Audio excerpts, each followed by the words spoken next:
Hi guys, how are you? कैसे हैं आप? एक बार फिर से आपका स्वागत है आपके अपने यूट्यूब चैनल हक आपका।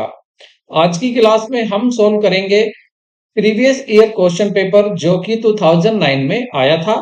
क्योंकि यू नो वेरी वेल, कामयाबी का एक रास्ता प्रीवियस ईयर क्वेश्चन पेपर से होकर जाता है। इसलिए हम क्या करा रहे हैं, यहाँ पर आपके total previous question paper solve करा रहे हैं। और ना केवल हम क्वेश्चन पेपर सोल्व करा रहे हैं, बल्कि इनसे जो भी क्वेश्चंस बन सकते हैं इंपॉर्टेंट, उन सबको भी यहां हम डिस्कस कर रहे हैं कॉन्सेप्ट के साथ। आपने हमारा 2010 का भी पेपर देखा होगा, किस तरह से हमने उसको सोल्व किया है। और उससे रिलेटेड जो भी क्वेश्चंस उसी उसी आपके कंटेंट से बन सकते हैं, वो भी उसी टॉपिक से हमने उसको भी वहां पर उस टॉपिक को भी वहां डिस्कस किया है। तो इसके बाद क्या करना है, आगे की प्लानिंग क्या है? जैसे ही हमारे ये प्रीवियस ईयर क्वेश्चन पेपर जल्दी से 2-4 दिन में पूरे हो जाते हैं, तुरंत हम यहाँ पर मॉक टेस्ट करेंगे और तैयारी में यकीन दिलाता हूं आपको, बहुत बेहतरीन आपकी तैयारी करा देंगे। बस आपको एक काम करना है कि चैनल को सब्सक्राइब करना है यदि आप फर्स्ट टाइम आए हैं तो, और वीडियो को लाइक करना है यदि आपको वीडियो अच्छी लगती है तो। तो मानते हैं कि आपने ये मानते हुए कि आपने चैनल को सब्सक्राइब कर लिया होगा, शुरू करते हैं आज की क्लास को। Let's begin. तो आज का फर्स्ट क्वेश्चन है हमारा, in the balance sheet debenture redeemed but not paid by the debenture holder will appear in the balance sheet as. देखिए, डिवेंचर की बात करें तो डिवेंचर आपके लॉन्ग टर्म लाइबिलिटी होती है। पहली बात, लॉन्ग टर्म लाइबिलिटी क्यों होती है? क्योंकि डिवेंचर जो इशूड होते हैं, वो डिवेंचर आपके लॉन्ग टर्म के लिए इशूड होते हैं। जैसे मान लेते हैं 20 ईयर के लिए इशू हो सकते हैं, 15 ईयर के लिए इशू किए जा सकते हैं, और आपके 5 ईयर के लिए इशू किए जा सकते हैं। तो ये आपके लॉन्ग टर्म, मिड टर्म और शॉर्ट टर्म दोनों के लिए ये आपके हो सकते हैं। सॉरी, लॉन्ग टर्म के लिए होंगे, शॉर्ट टर्म क्या आ जाएगा आपका, 1 ईयर के लिए नहीं होते। तो ये शॉर्ट टर्म में नहीं आते हैं, किस में आते हैं? लॉन्ग टर्म लाइबिलिटी ही होती है। अब इस लॉन्ग टर्म लाइबिलिटी में भी क्या ध्यान रखना है? देखिए, अगर आपने 15 साल के लिए डिवेंचर इशू किए हैं, तो हर साल आप क्या कहाँ दिखाएंगे इनको? आप इनको लॉन्ग टर्म लाइबिलिटी में दिखाएंगे, मतलब नॉन करंट लाइबिलिटी में इनको आप शो करेंगे। लेकिन जिस ईयर इनको पेड करना है, उस ईयर आपने इनको पैसा नहीं दिया है, डिबेंचर रिडीम्ड तो हो गए हैं, वापस का तो समय आ गया है, लेकिन इनको पैसा नहीं दिया है, तो तब ये क्या बन जाएंगे? करंट लाइबिलिटी आपकी बन जाएगी। तो याद रखना, ये होती तो है नॉन करंट लाइबिलिटी डिबेंचर। अगर पूछा जाए आपसे कि डिबेंचर क्या होते हैं, नॉन करंट लाइबिलिटी होते हैं। लेकिन अगर उनका वक्त हो गया है, समय हो गया है, आपने उनको पेड पैसा नहीं किया है, रिडीम तो कर दिए, पैसा नहीं दिया। देखिए क्या कहा गया है यहाँ पर, यहाँ कहा गया है कि रिडीम किए गए लेकिन भुगतान नहीं किया, तो अब ये इसी साल की लाइबिलिटी होगी, करंट लाइबिलिटी आपकी हो गई। तो ये किस में आ जाएगा? आंसर इसका करंट लाइबिलिटी, चालू देयताएं आ जाएगा। नेक्स्ट क्वेश्चन देखते हैं, which of the following equation is not correct. आपसे पूछा है करेक्ट कौन सी नहीं है। तो यहां पर देखिए, कॉस्ट ऑफ गुड सोल्ड, अगर आप देखेंगे कॉस्ट ऑफ गुड सोल्ड, तो कॉस्ट ऑफ गुड सोल्ड क्या होता है? Cost of good sold, COGS का फॉर्मूला होता है आपका, फॉर्मूला होता है आपका ओपनिंग स्टॉक प्लस परचेज और माइनस क्लोजिंग स्टॉक। ये होती है आपकी कॉस्ट ऑफ गुड सोल्ड। मतलब जिस माल को आप बेच रहे हो उसकी लागत क्या है? तो opening stock plus purchase minus closing stock. अब यहां पर आप चेक कीजिए, तो देखिए आप पहला देखेंगे कॉस्ट ऑफ गुड सोल्ड, तो कॉस्ट ऑफ गुड सोल्ड में माइनस हो गया है ओपनिंग स्टॉक, क्लोजिंग स्टॉक, और क्लोजिंग स्टॉक इधर क्या है? माइनस। तो इधर क्या होना चाहिए था? इधर प्लस होना चाहिए था, लेकिन यहाँ क्या हो गया? माइनस। तो पहली बात तो यही गलत है, तो आंसर पहला ही आ रहा है। और चेक कर लेते हैं, देखिए परचेज के साथ ओपनिंग स्टॉक प्लस हो रहा है, बिल्कुल सही। Minus closing cost of good sold, ये उधर जाकर माइनस हो गया, ये भी ठीक है। और क्लोजिंग स्टॉक ये बिल्कुल सही लिखा हुआ है। ओपनिंग स्टॉक के साथ परचेज है, माइनस क्लोजिंग स्टॉक है, ये भी सही लिखा हुआ है। तो यहाँ पर closing stock plus cost of good sold minus purchase और ओपनिंग स्टॉक, तो देखिए ये सभी यहाँ पर सही लिखे हुए हैं।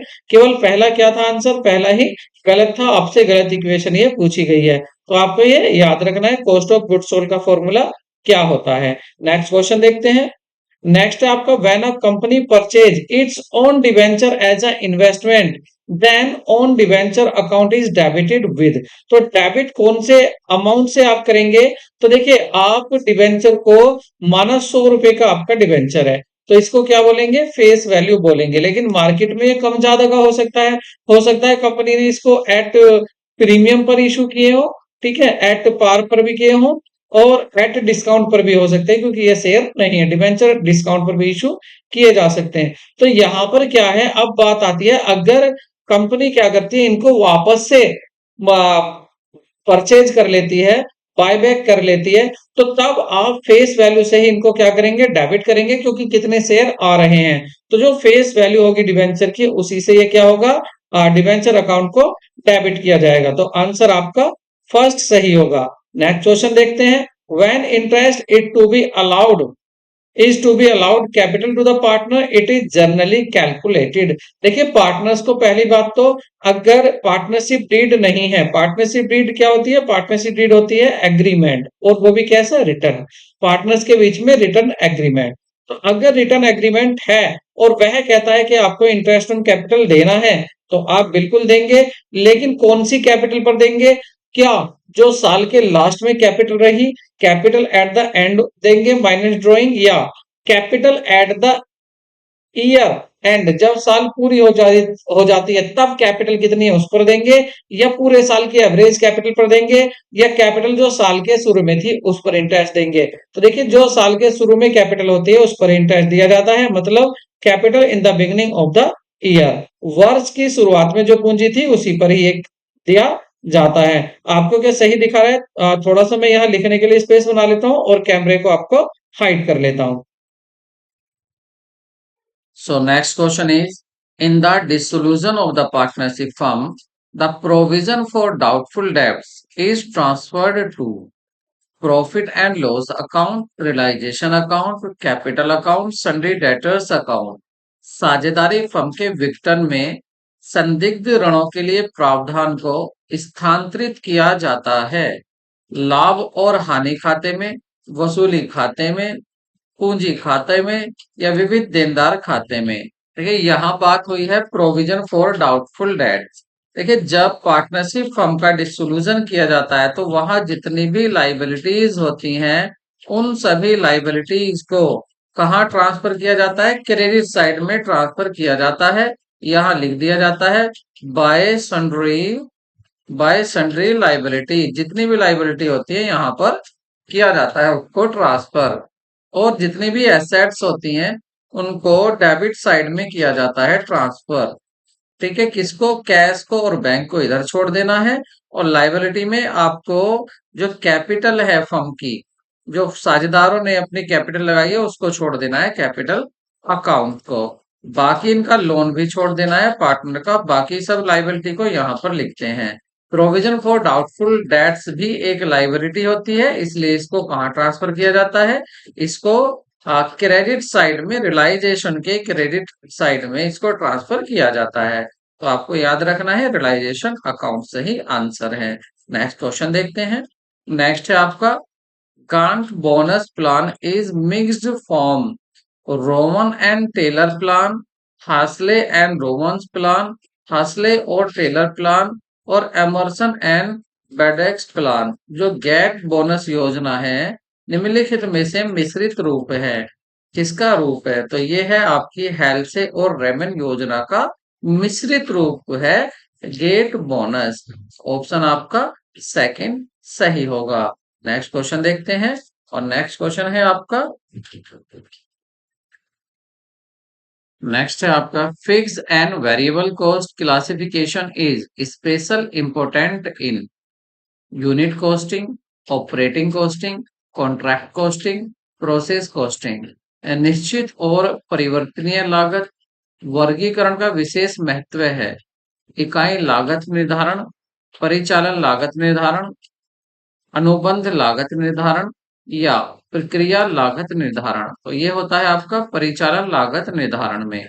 ऑपरेटिंग कॉस्ट, जब आप ऑपरेटिंग कॉस्टिंग करेंगे तो वहां पर आपको जरूरत होती है फिक्स कॉस्ट और वेरिएबल कॉस्ट की।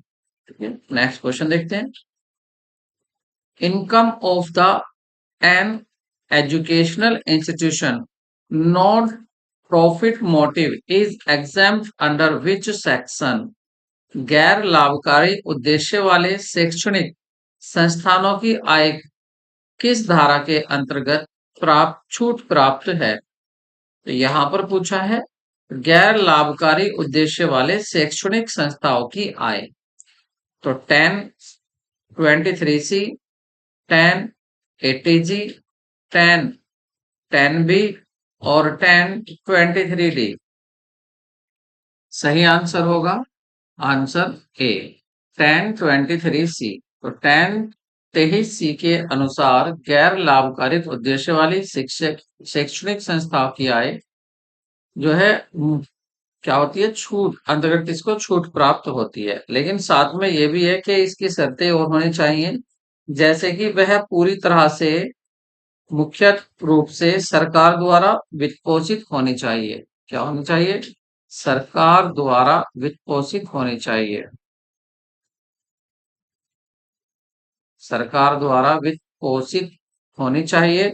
और दूसरा ये कि वार्षिक जो प्राप्तियां हैं उसकी 1 करोड़ रुपए से अधिक नहीं होनी चाहिए। 1 करोड़ रुपए से अधिक नहीं होनी चाहिए, मतलब इससे कम ही होनी चाहिए इसकी वार्षिक प्राप्तियां। और तीसरी बात है कि वह प्रत्यक्ष करों के केंद्रीय बोर्ड प्रत्यक्ष प्रत्यक्ष करों के केंद्रीय बोर्ड करों के केंद्रीय बोर्ड से अनुमोदित होनी चाहिए। नेक्स्ट क्वेश्चन देखते हैं। ए के झा का जन्म 18 अप्रैल 1986 को भारत में हुआ था और बाद में उन्होंने यूएसए की नागरिकता ले ली। न तो उनके माता पिता और न ही उनके दादा दादी अविभाजित भारत में पैदा हुए थे। इस मामले में ए के झा को आप क्या कहेंगे? भारतीय मूल का व्यक्ति होंगे, भारतीय नागरिक होंगे या विदेशी नागरिक होंगे या इनमें से कोई नहीं? तो सही आंसर होगा पहला, भारतीय मूल के व्यक्ति होंगे, क्योंकि उनका जन्म 18 अप्रैल 1986 को भारत में ही हुआ था। ठीक है, यहाँ पर बात होने होगी दो शर्तें, निवासी अनिवासी की भी आप याद जरूर कर लें, वो भी आपसे जरूर पूछी जाती हैं, जिसमें दो आधारभूत शर्तें होती हैं और दो अतिरिक्त शर्तें होती हैं बताने के लिए कि वह अनिवासी होगा, निवासी होगा या गैर निवासी होगा। नेक्स्ट क्वेश्चन देखते हैं। कोई व्यक्ति जो किसी पिछले वर्ष में निवासी है, अगले पिछले अगले पिछले वर्ष में वह है an individual who is resident in any previous year in the next previous year he shall be. A व्यक्ति जो गत वर्ष में निवासी है, अगले गत वर्ष में होगा, तो अगले वर्ष में वो क्या हो सकता है? अगले गत वर्ष में देखिए, अगले गत वर्ष में वो असाधारण निवासी होगा, अनिवासी होगा या निवासी होगा या तीनों में से कोई एक होगा।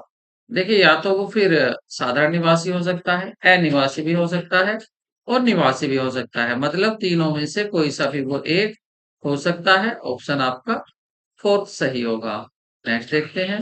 विच one of is win which one is odd from the following? Internal coordination, vertical coordination, self coordination, external coordination. निम्नलिखित में से कौन सा विषम है? आंतरिक समन्वय, ऊर्ध्वाधर समन्वय, सवय समन्वय, ये बाह्य समन्वय। देखिए, ये है, ये आपका अलग है, ओड है, बाकी सब आंतरिक हो या सवय हो या बाह्य हो, ये सब एक ही जगह आते हैं। तो सेकंड आपका ऑप्शन सही होगा। नेक्स्ट देखते हैं। Motivation is the interest of. प्रेरणा का मतलब है एम्प्लॉइज, ओनर्स, गवर्नमेंट या ये सभी? कर्मचारी, मालिक, सरकार या इनमें से सभी? प्रेरणा नहीं, अभिप्रेरणा होगा, अभिप्रेरणा हित में है। सही आंसर होगा, तो सही क्वेश्चन होगा इसका, अभिप्रेरणा हित में है।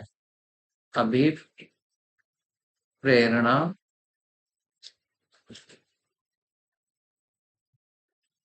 सॉरी, सही लिख देते हैं, क्वेश्चन सही है। अभी प्रेरणा हित में है तो किसके हित में होती है? इन सभी के हित में होती है। कर्मचारी के हित में भी होती है, मालिक के हित में भी होती है और सरकार के भी, मतलब इनमें से सभी के हित में होती है। नेक्स्ट देखते हैं। पट was invented in the year, PRT का आविष्कार किस वर्ष हुआ था? तो ये हुआ था आपका 1958 में। तो ये पर्ट है क्या? देखिए, पर्ट की अगर बात करें तो ये है आपका program, program evaluation,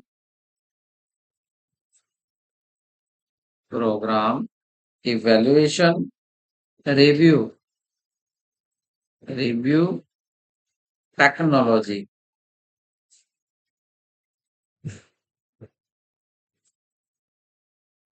technique, sorry, technique, technology, technique, program evaluation review technique.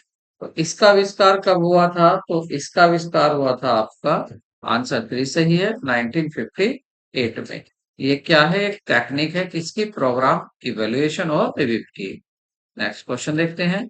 Uh leader guides because of, एक नेता मार्गदर्शक करता है क्योंकि, क्योंकि अधिकार, शक्ति, प्रभाव है, अथॉरिटी, पावर, इन्फ्लुएंस और फियर। एक leader, a leader guidance because of, क्यों करता है? एक मार्गदर्शक का, एक नेता का क्या कारण होता है? एक नेता के मार्गदर्शक का क्या कारण होता है? तो फर्क नहीं, क्या कारण होता है, क्या कारण होता है, कारण होता है।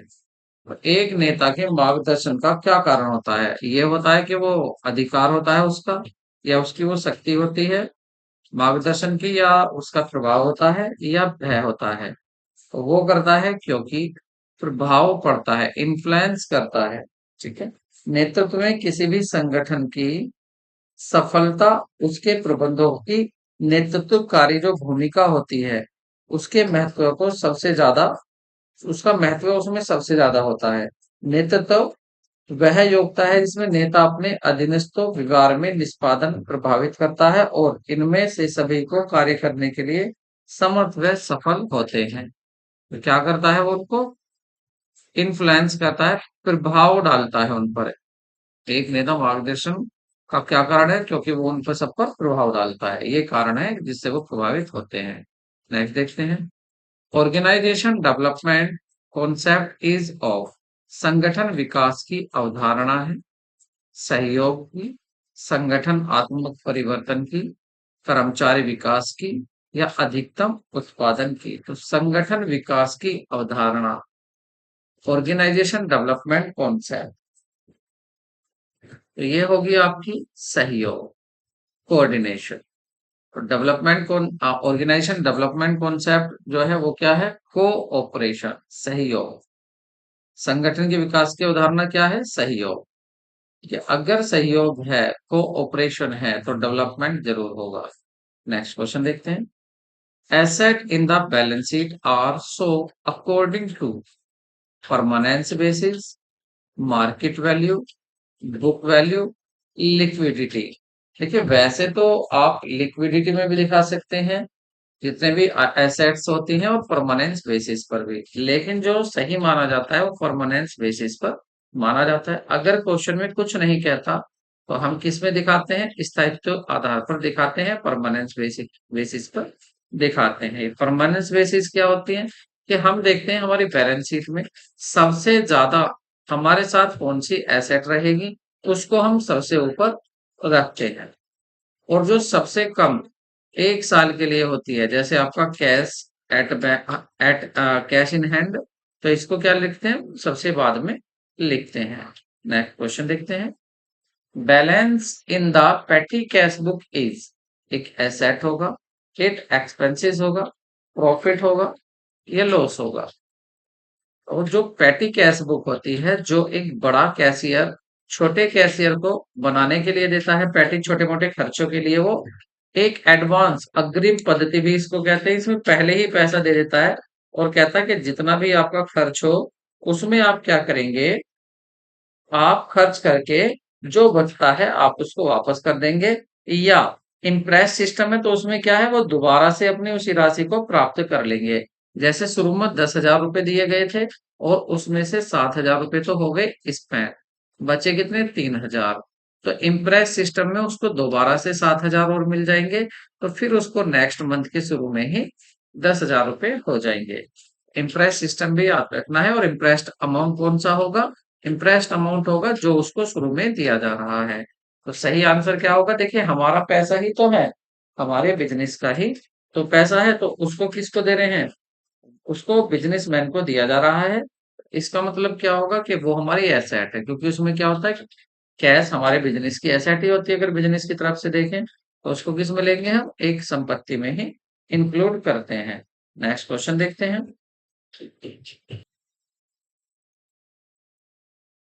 नेक्स्ट क्वेश्चन है, कॉन्सेप्ट ऑफ रियलाइजेशन एम्प्लॉइज, प्राप्ति की अवधारणा से तात्पर्य है।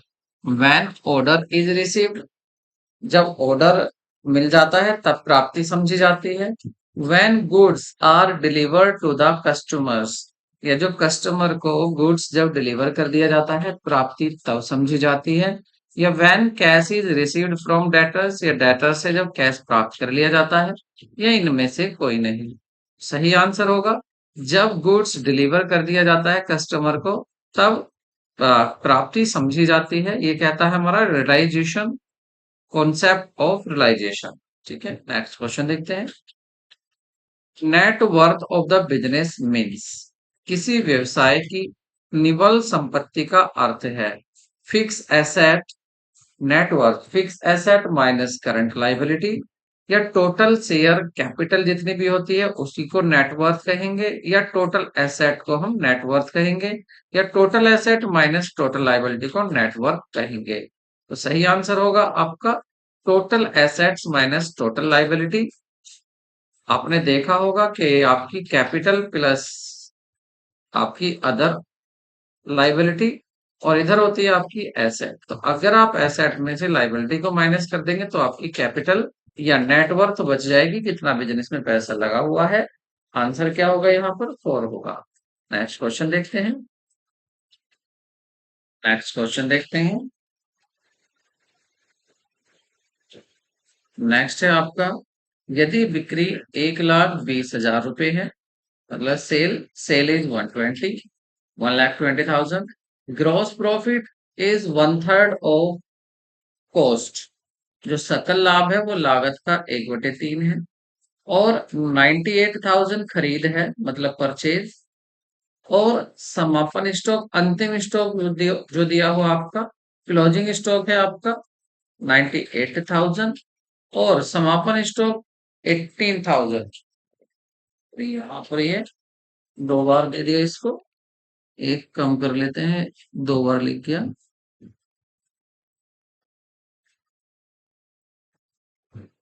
तो यदि बिक्री, अब देखिए आप, यदि यहाँ पर सेल कितनी है 1,20,000, ग्रॉस प्रॉफिट है कॉस्ट का 1/3, परचेज 98,000, क्लोजिंग स्टॉक 98,000, और 98,000 ये क्लोजिंग स्टॉक नहीं है, परचेज 2 बार लिख रखा है, ये परचेज ही है बस।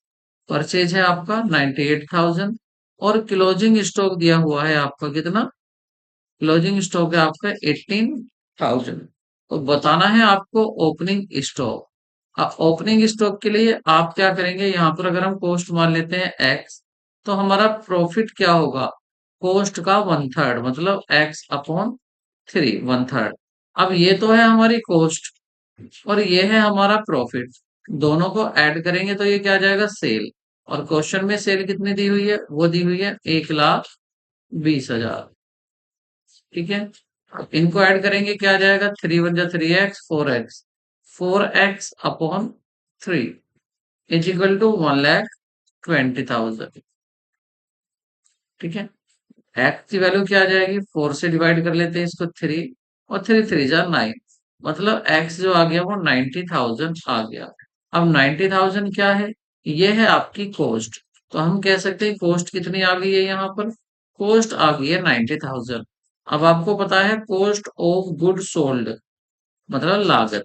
तो कॉस्ट ऑफ गुड सोल्ड क्या होती है, ओपनिंग स्टॉक में ऐड कर देते हैं परचेज और माइनस कर देते हैं क्लोजिंग स्टॉक। तो यहाँ पर वही देखिए कॉस्ट कितनी है आपकी 90,000, इसको इधर लिख देते हैं इजिकल टू ओपनिंग स्टॉक पता नहीं पूछा है प्लस परचेज दिया हुआ है यहाँ आपका 98,000 माइनस क्लोजिंग स्टॉक दिया हुआ है आपका 18,000। तो देखते हैं 90,000 इजिकल टू ओपनिंग स्टॉक और इधर बच जाएगा जब 18 माइनस होगा 98 से तो ये बचेगा आपका प्लस का 80,000। अब ये 80,000 उधर जाकर माइनस हो जाएगा तो आपकी जो ओपनिंग स्टॉक है इसकी वैल्यू वो निकल जाएगी। तो 90,000 में से 18 कम होगा तो ये बच जाएगा आपका ओपनिंग स्टॉक 10,000। ओपनिंग स्टॉक क्या होगा आपका 10,000 हो जाएगा। तो आंसर क्या आ रहा है आपका, आंसर आया है 10,000 मतलब 1। नेक्स्ट क्वेश्चन देखते हैं। भारत में सार्वजनिक क्षेत्र का उद्देश्य क्या नहीं है, क्या नहीं है, राज्यों को आर्थिक शक्ति प्रदान करना, सार्वजनिक सेवा प्रदान करना, क्षेत्रीय असंतुलन को दूर करना, औद्योगिकरण के लिए आधार प्रदान करना। देखिए सार्वजनिक क्षेत्र का उद्देश्य क्या होता है, यहाँ पर औद्योगिकरण के लिए आधार भी प्रस्तुत किया जाता है। असंतुलन जो है क्षेत्रीय असंतुलन उसको दूर किया जाता है। सार्वजनिक सेवाएं भी प्रदान की जाती हैं, लेकिन राज्यों को अधिक आर्थिक शक्ति प्रदान करना ये सार्वजनिक क्षेत्र का उद्देश्य नहीं होता है। तो ऑप्शन आपका ए सही होगा। नेक्स्ट देखते हैं। नेक्स्ट है निम्नलिखित में से कौन सा आयताकार हाइपरबोला द्वारा दर्शाया गया है। Which of the following is represented by rectangular hyperbole? Average fixed cost curve, average variable cost curve, production possibility curve और expansion path।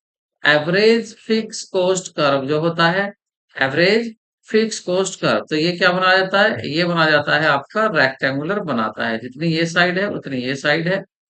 तो ये क्या बोलते हैं, इसको रेक्टेंगुलर हाइपरबोल कहते हैं। ऑप्शन आपका कौन सा सही होगा, ए सही होगा। नेक्स्ट देखते हैं।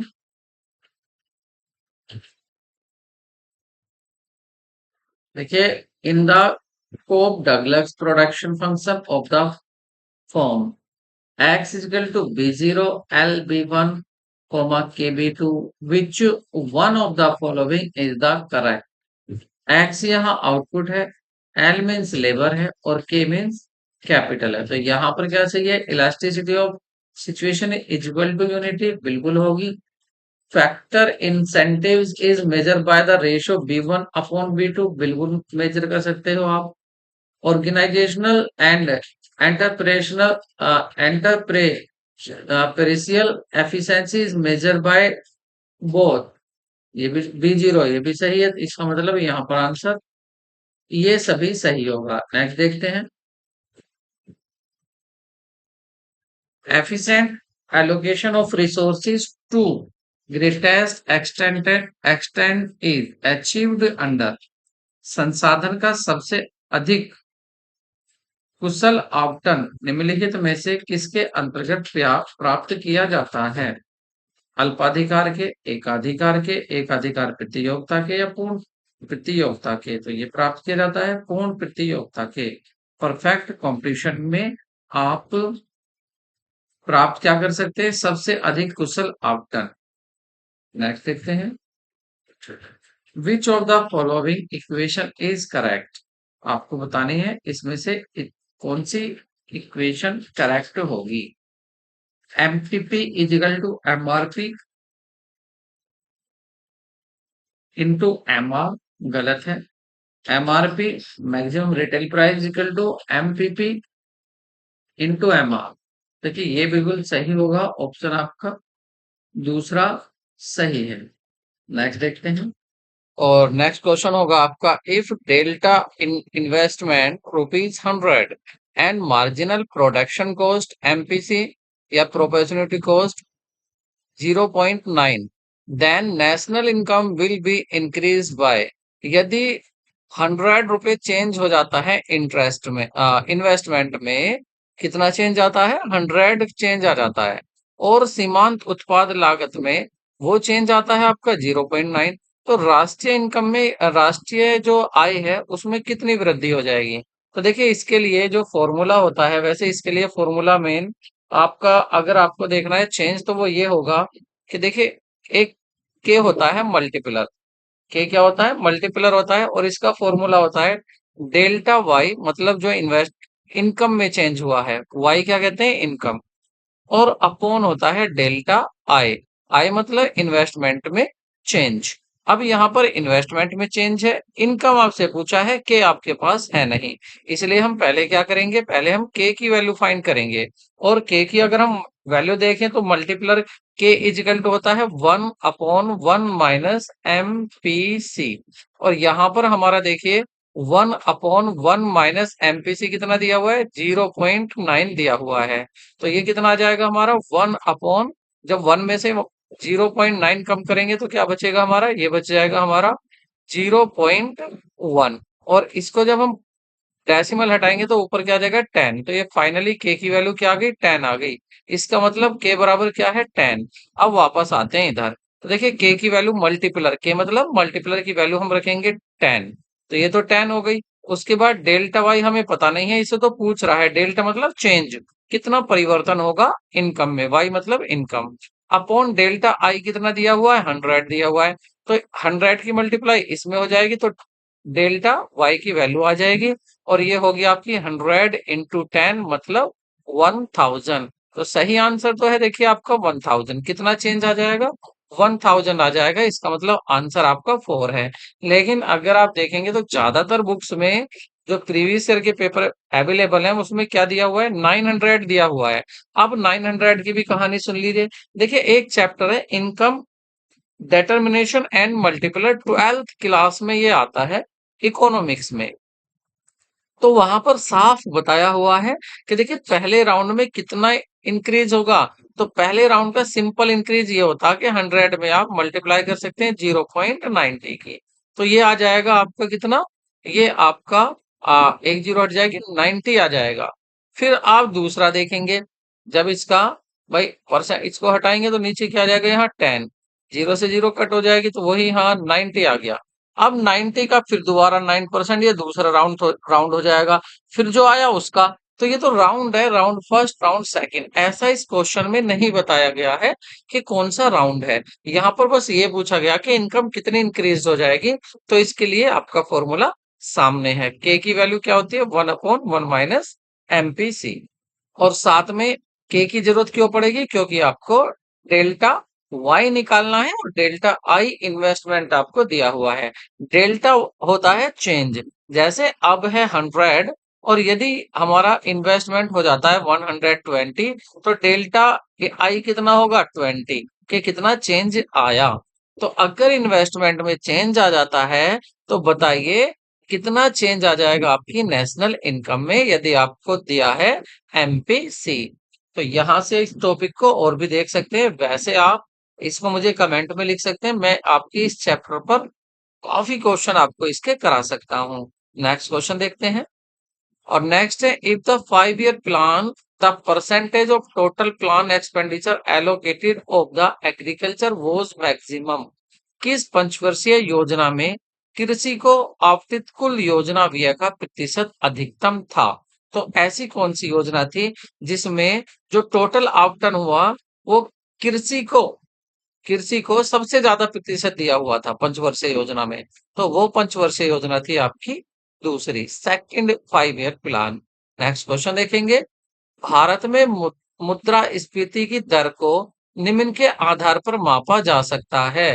तो भारत में अगर आपको देखना है इन्फ्लेशन हो रहा है, तो इन्फ्लेशन रेट को आप कैसे मेजर करेंगे, क्या आप कंज्यूमर प्राइस इंडेक्स देखेंगे, क्या आप होलसेल प्राइस इंडेक्स देखेंगे, क्या आप cost of living of labour index देखेंगे या इन सभी को देखेंगे? तो ये सभी रोल प्ले करेंगे। आप इन सभी के आधार पर इन्फ्लेशन देख सकते हैं कि मुद्रास्फीति हो रही है। ठीक है, तो नेक्स्ट क्वेश्चन देखते हैं, ये सभी आंसर करेक्ट होगा। आगे चलते हैं।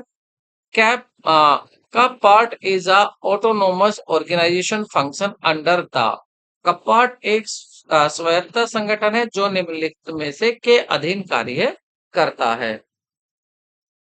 तो देखिए यहाँ पूछा है आखिर कौन सा ऐसा डिपार्टमेंट है, कौन सा ऐसा मंत्रालय है जिसके अधीन काम करता है कपाट।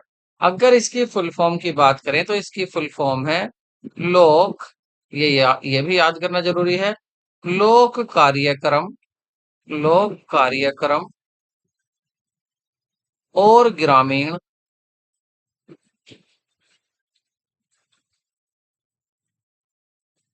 ग्रामीण प्रौद्योगिकी, प्रौद्योगिकी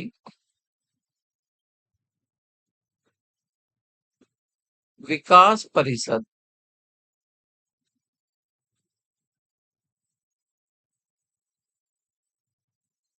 विकास परिषद।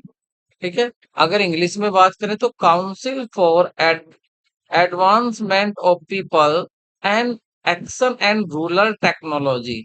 यह भारत की एक स्वायत्त संस्था होती है जो भारत सरकार के ग्रामीण विकास मंत्रालय के अंतर्गत कार्य करती है, ग्रामीण विकास मंत्रालय के अंतर्गत कार्य करती है। तो सही आंसर क्या होगा इसका? फोर्थ इसका करेक्ट आंसर होगा। नेक्स्ट क्वेश्चन देखते हैं।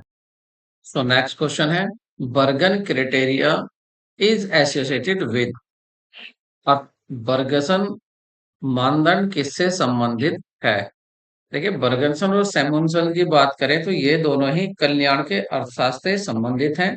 इसमें कहा गया है कि यदि आप सामाजिक कल्याण चाहते हो, यदि आप सामाजिक कल्याण चाहते हो तो आपको व्यक्तियों का कल्याण करना होगा।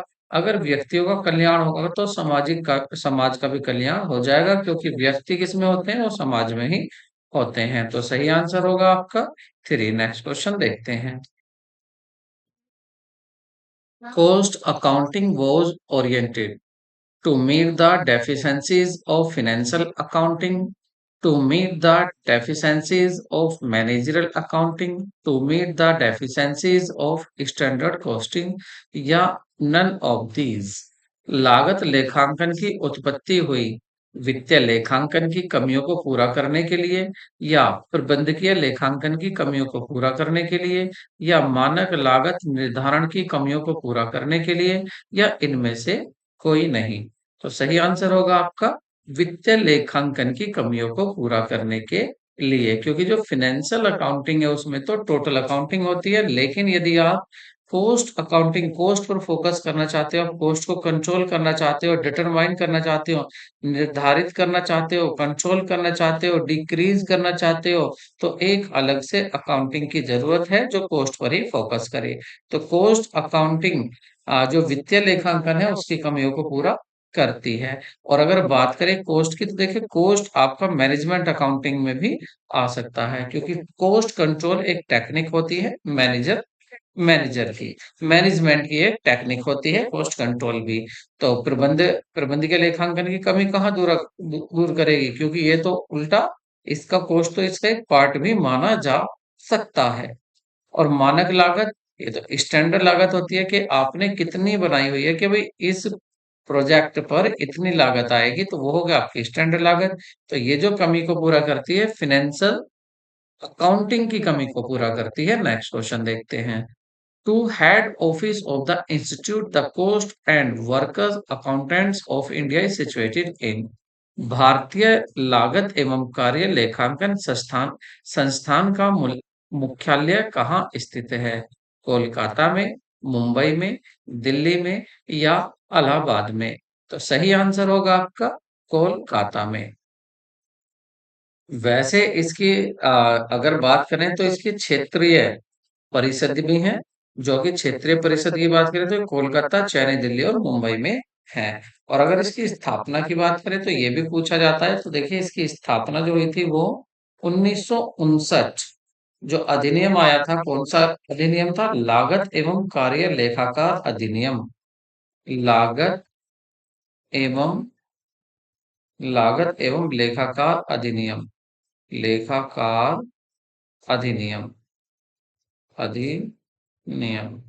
ठीक है, 1959। 1959 आपको याद रखना है। ये क्वेश्चन भी काफी बार पूछा जा चुका है। नेक्स्ट देखते हैं। और देखिए, ये मत सोचना आपकी टीजीटी की तैयारी हो रही है। टीजीटी की तैयारी हो रही है। देखिए, ये यूपी पीजीटी की भी तैयारी साथ साथ हो रही है। क्यों यूपी पीजीटी की क्यों हो रही है? क्योंकि देखिए, यही क्वेश्चंस होते हैं जो उसमें बेसिक तौर पर पूछे जाते हैं।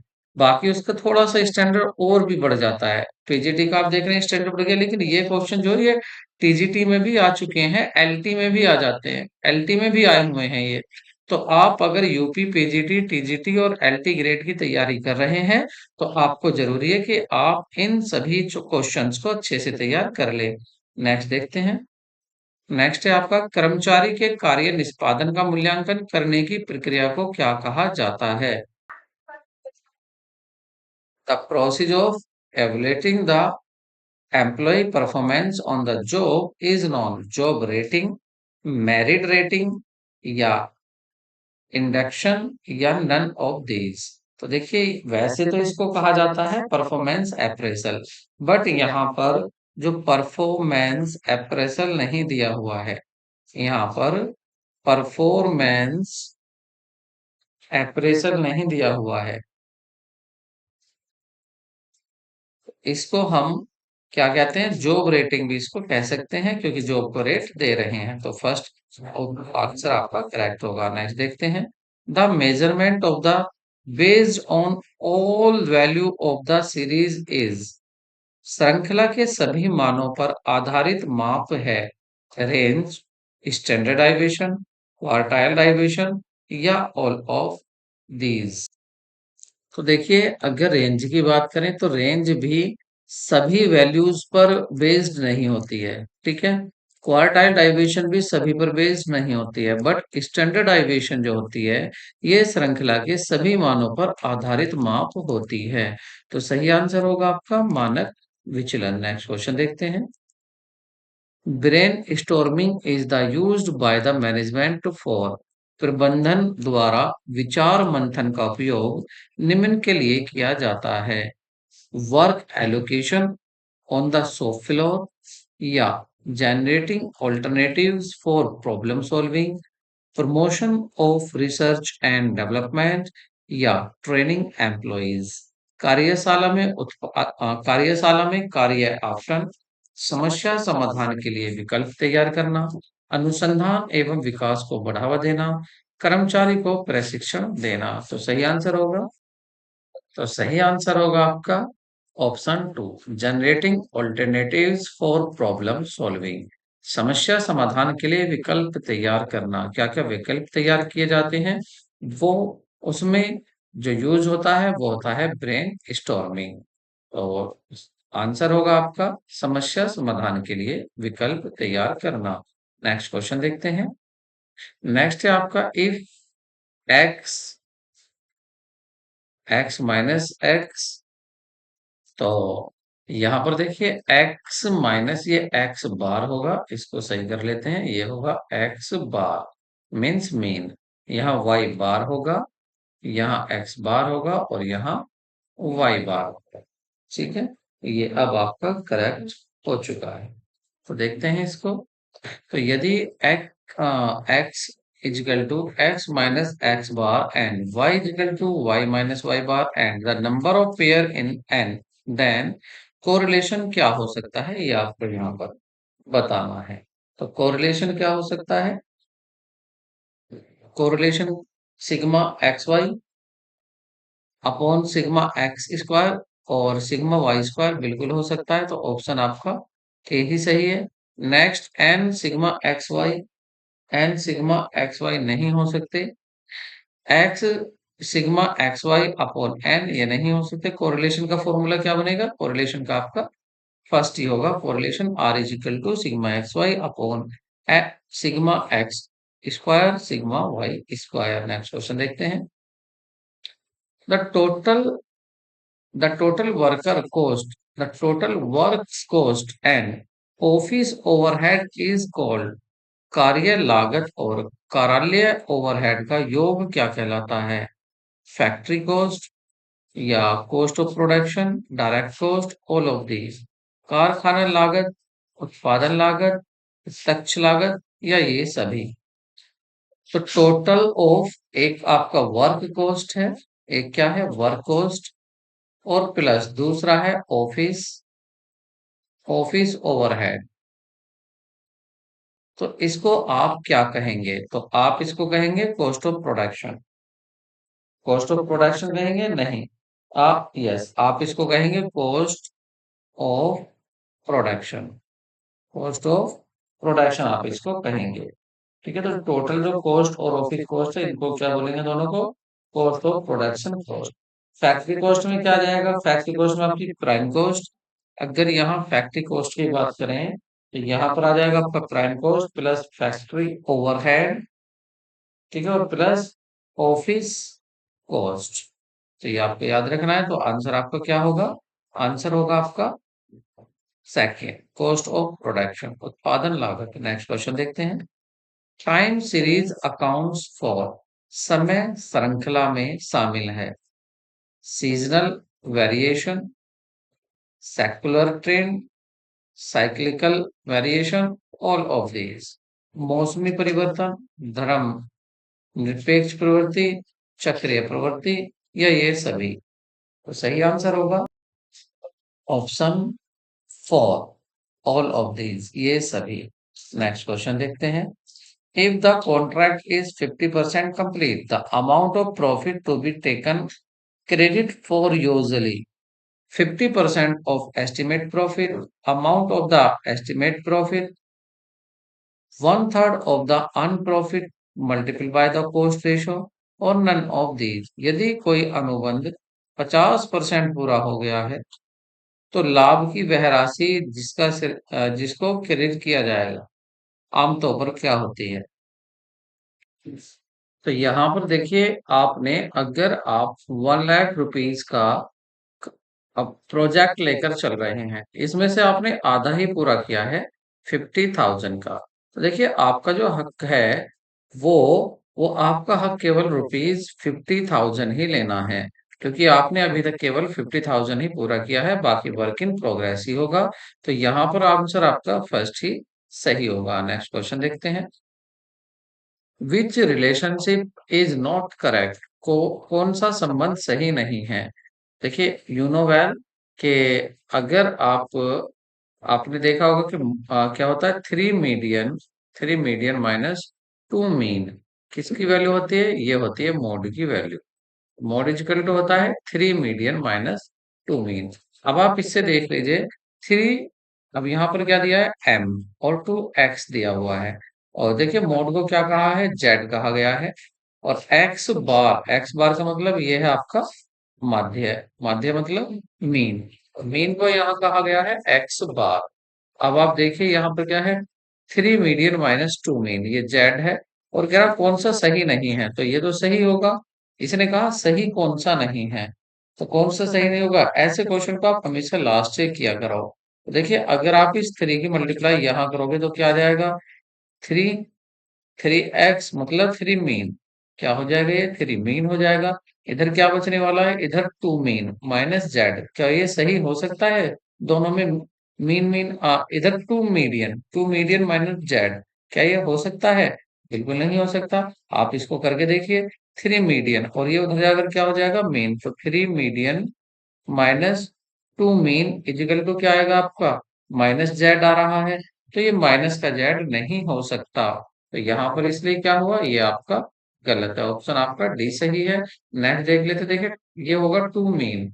अगर इसको हम करें 2 मीन और उधर जाकर आपका 3 मीडियन हो जाएगा, और इधर आपका आ जाता है माइनस जेड। तो माइनस जेड आ रहा है यहाँ भी, और यहाँ पर मीन जो आ रहा है ये प्लस में आ रहा है, मीडियन। ये तो ये हो सकता है अगर सबके हम साइन चेंज कर देंगे तो क्या बन जाएगा? ये बन सकता है 3 मीडियन माइनस 2 मीन और प्लस जेड, ये बन सकता है। तो ये भी सही है, फर्स्ट भी सही है। और यहाँ पर 3 मीडियन माइनस 2 मीन और फिर साइन चेंज हो जाएंगे, तो 3 मीडियन प्लस का है, माइनस हो सकता है, और ये उधर जाकर माइनस, ये प्लस का हो सकता है, ये भी सही होगा। तो आंसर आपका डी ही सही है। मैं दोबारा आपको बता देता हूँ कि आपका सही फॉर्मूला क्या होता है। सही फॉर्मूला होता है आपका Z equal to 3 median minus 2 mean, 2 mean, ठीक है। Mode equal to 3 median minus 2 mean, तो इसी के आधार पर ये डी आपका सही होगा। नेक्स्ट देखते हैं।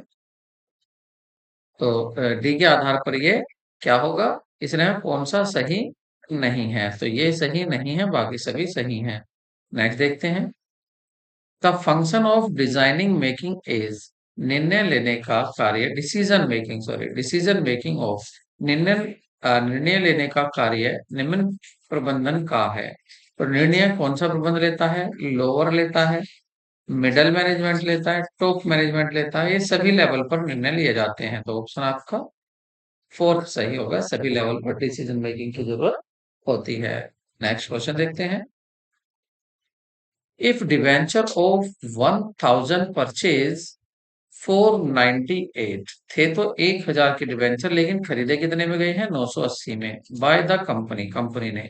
द डिफरेंस ऑफ 20, ये जो 20 का डिफरेंस है, इसको will be assume to be, आप इसको क्या कहेंगे, ठीक है। यदि कंपनी द्वारा 1000 रुपए के डिवेंचर 980 रुपए में खरीदे जाते हैं, तो 20 रुपए का अंतर माना जाएगा। डिवेंचर के मोचन पर लाभ, डिवेंचर के मोचन पर हानि, सद्भावना मतलब गुडविल, सद्भावना नहीं, ये हो जाएगा आपका ख्याति, ये क्या हो जाएगा, ख्याति होगा।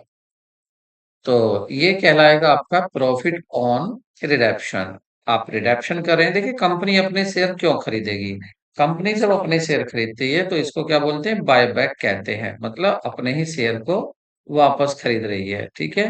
तो और वो भी कम में खरीद रही है, तो ये जो प्रॉफिट है ये किस पर है, रिडेप्शन पर प्रॉफिट है। रिडेप्शन क्या होता है, जब कंपनी अपने डिवेंचर को वापस करती है, तो इसको बोलेंगे profit on redemption of the debenture, debenture के मोचन पर लाभ।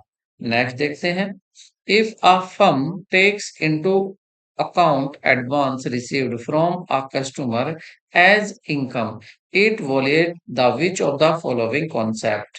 कह रहे हैं यदि कोई फर्म ग्राहक से प्राप्त अग्रिम राशि को आय के रूप में ले लेती है, तो यह निम्नलिखित में से किस अवधारणा का उल्लंघन करती है।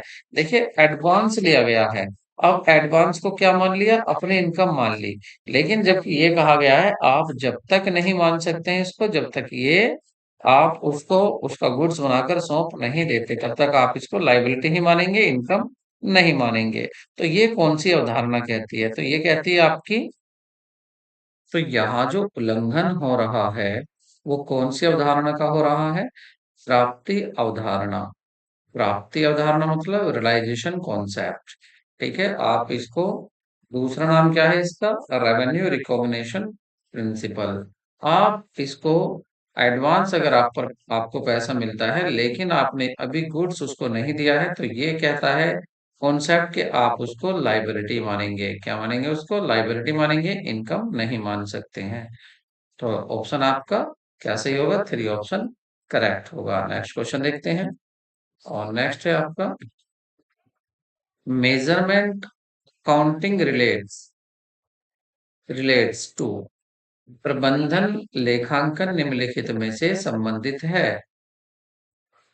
Presentation of accounting data, recording of costing data, recording of costing data, दो बार कैसे आ गया भाई, एक मिनट, यहाँ ये ऑप्शन दो बार रिपीटेड है। देखिए मैनेजमेंट अकाउंटिंग में क्या आता है, डेटा को आप डेटा अकाउंटिंग कर रहे हैं, तो डेटा को आप रख रहे हैं, उनको एनालिसिस कर रहे हैं, उनके बेस पर आप डिसीजन ले रहे हैं, ये सभी कार्य किस में आ जाते हैं, मैनेजमेंट अकाउंटिंग में आ जाते हैं। तो फोरकास्टिंग भी इसी में ही होती है आपकी, इसलिए जो यहाँ पर आंसर आना चाहिए वो होगा ऑल ऑफ दीज, ये सभी आंसर हो जाएगा। दो तो ये एक ही होंगे और एक आपका ये होगा, तो ये दोनों किस में आ जाएंगे, इन सभी में आ जाएंगे। नेक्स्ट क्वेश्चन देखते हैं। तो नेक्स्ट क्वेश्चन होगा आपका, विच one of the following statement is wrong, control is a backward looking activity, Control is concerned with the coordination. Control is a forward looking activity. Control and planning are independent of each other. देखिए इंडेंडेंट नहीं, ये होगा independent. सही क्या होगा? ये सही होगा, ये गलत लिखा हुआ है इन, मैं इसको सही कर देता हूँ। तो देखिए ये होगा आपका इंडिपेंडेंट, मतलब स्वतंत्र है। तो इसमें से पूछा है कौन सा गलत है। देखिए नियंत्रण एक पिछली हुई गतिविधि है, बैकवर्ड है कंट्रोल, क्योंकि कंट्रोल में क्या होता है, कंट्रोल में जो आपने प्लान्ड परफॉर्मेंस है आपकी, और जो आपकी एक्चुअल परफॉर्मेंस है, तो आप एक्चुअल परफॉर्मेंस को मैच करते हैं, किससे कंपेयर करते हैं? प्लान परफॉर्मेंस से। तो आप पीछे देख रहे हैं, इसलिए इसको क्या कहा जाता है? Backward looking.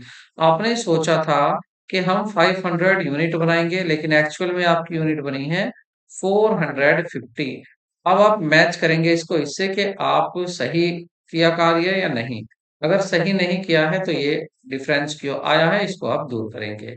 तो इसमें आप बैकवर्ड देख रहे हैं, तो पहला तो सही होगा। दूसरा, control is concern with the coordination. देखिए इसको कोऑर्डिनेशन नहीं कह सकते, कोऑर्डिनेशन सबसे संबंधित होता है वैसे। तो यहाँ क्या तो हाँ सॉरी, ये जो है ये देखिए कोऑर्डिनेशन जो है सबसे संबंधित होता है।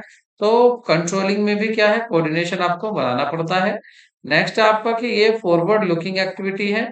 फॉरवर्ड लुकिंग क्यों है? क्योंकि आप इसमें ये देख रहे हो कि आज प्लान कर रहे हो कि आगे कितना बनाना है, तब जाकर आप मैच करोगे।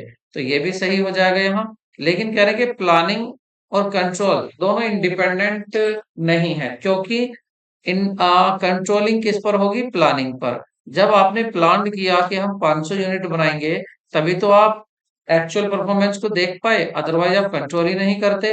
तो सही क्या आंसर हो जाएगा आपका? सही आंसर आपका 4 होगा, कि ये गलत है, बाकी सभी कंट्रोलिंग के बारे में सही हैं। नेक्स्ट क्वेश्चन देखते हैं।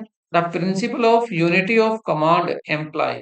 कमांड की एकता के सिद्धांत का तात्पर्य क्या है? विचारों और कार्य की एकता, अधीनस्थों के बीच एकता, स्टाफ अथॉरिटी से निर्देश, या लाइन अथॉरिटी से निर्देश।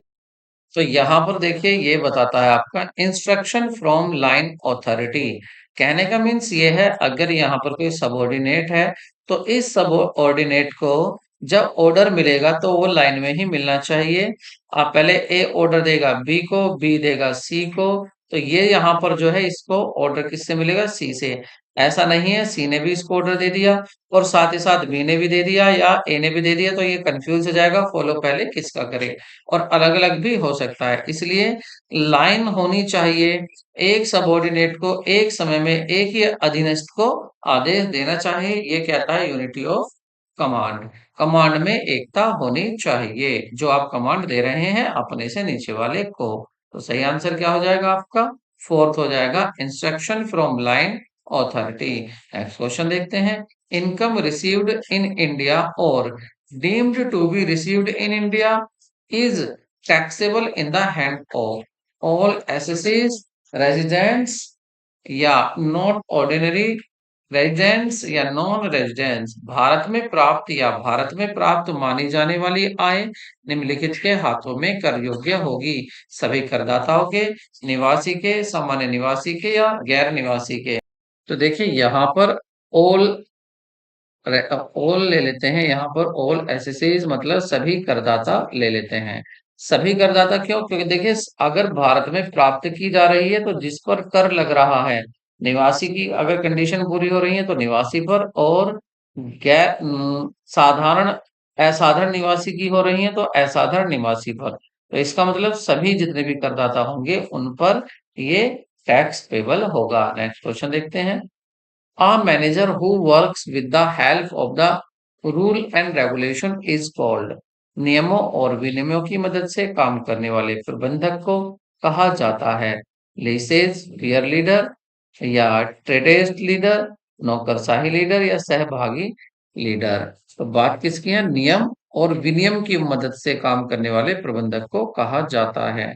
तो लिएज फेयर लीडर कहेंगे, या ये ट्रेड्स लीडर कहेंगे, ब्यूरोक्रेटिक लीडर कहेंगे, या पार्टिसिपेटर लीडर कहेंगे। तो देखिए जब सख्ताई से रूल और नियम फॉलो किए जाते हैं, रूल और रेगुलेशन को फॉलो कर कर कार्य करा रहा है, ऐसे मैनेजर को, ऐसे लीडर को हम कहेंगे ब्यूरोक्रेटिक लीडर, नौकरशाही नेता, जो आपके रूल और रेगुलेशन को ज्यादा महत्व देता है, उसको। नेक्स्ट देखेंगे, time reversal test is satisfy if P01, P10, 100।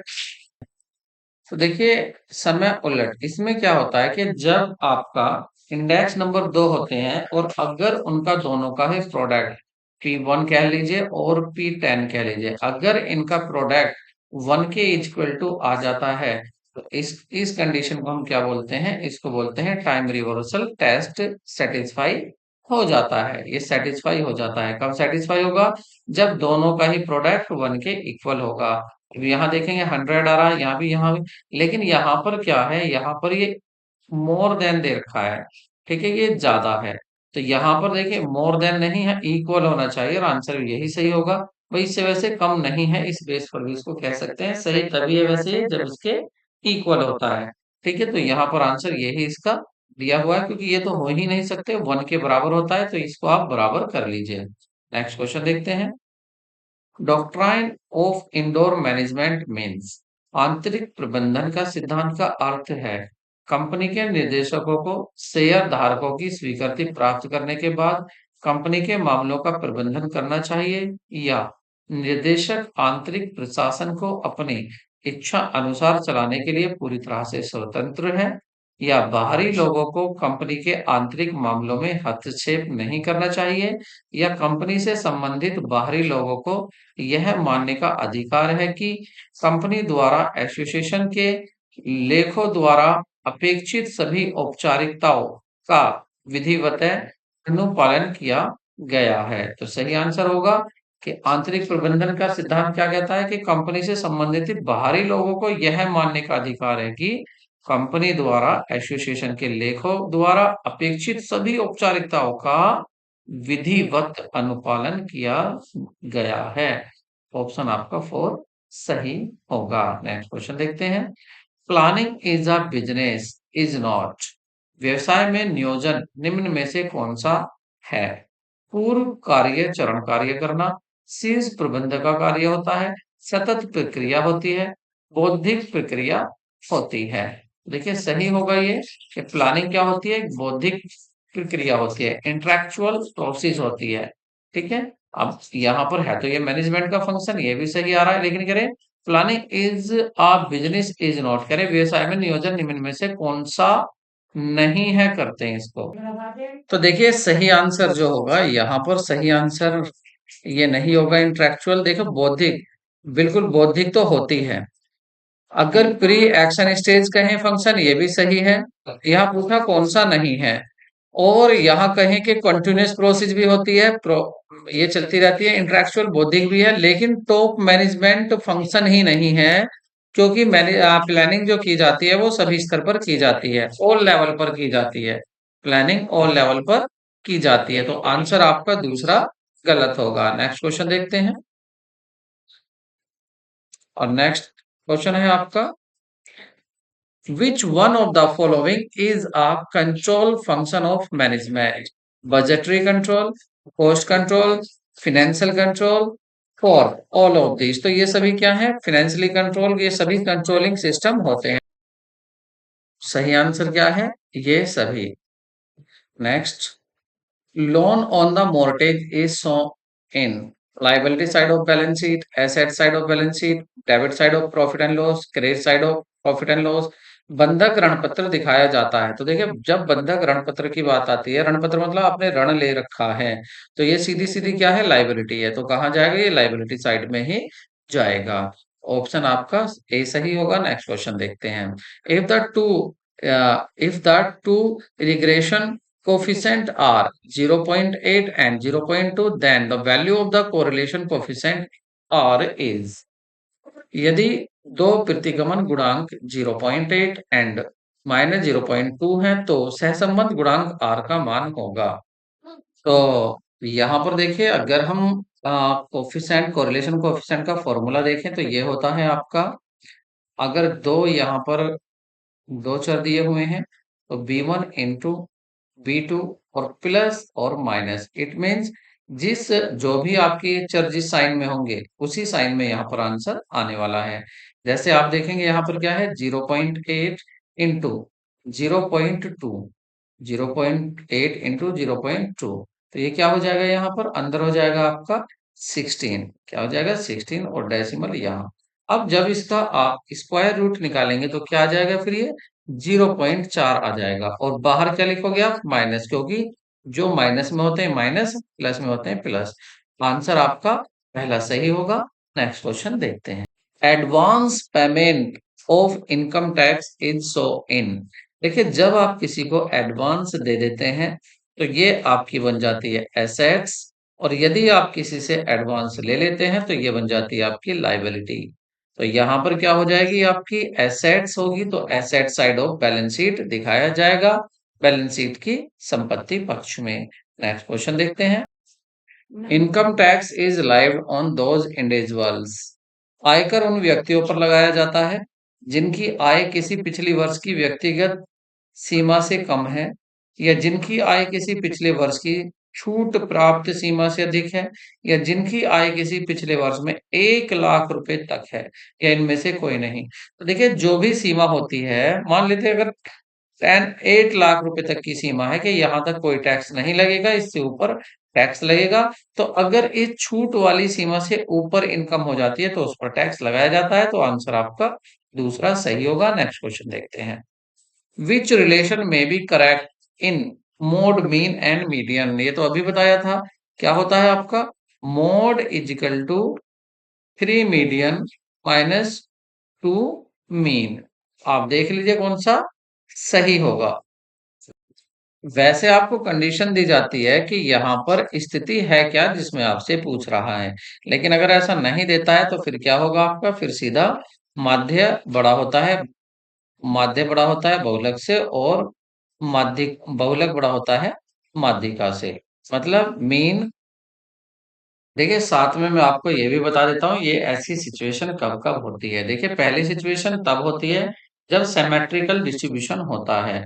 Symmetrical distribution में अगर आप इसका ग्राफिकल प्रेजेंटेशन देंगे तो कुछ इस तरह से आएगा।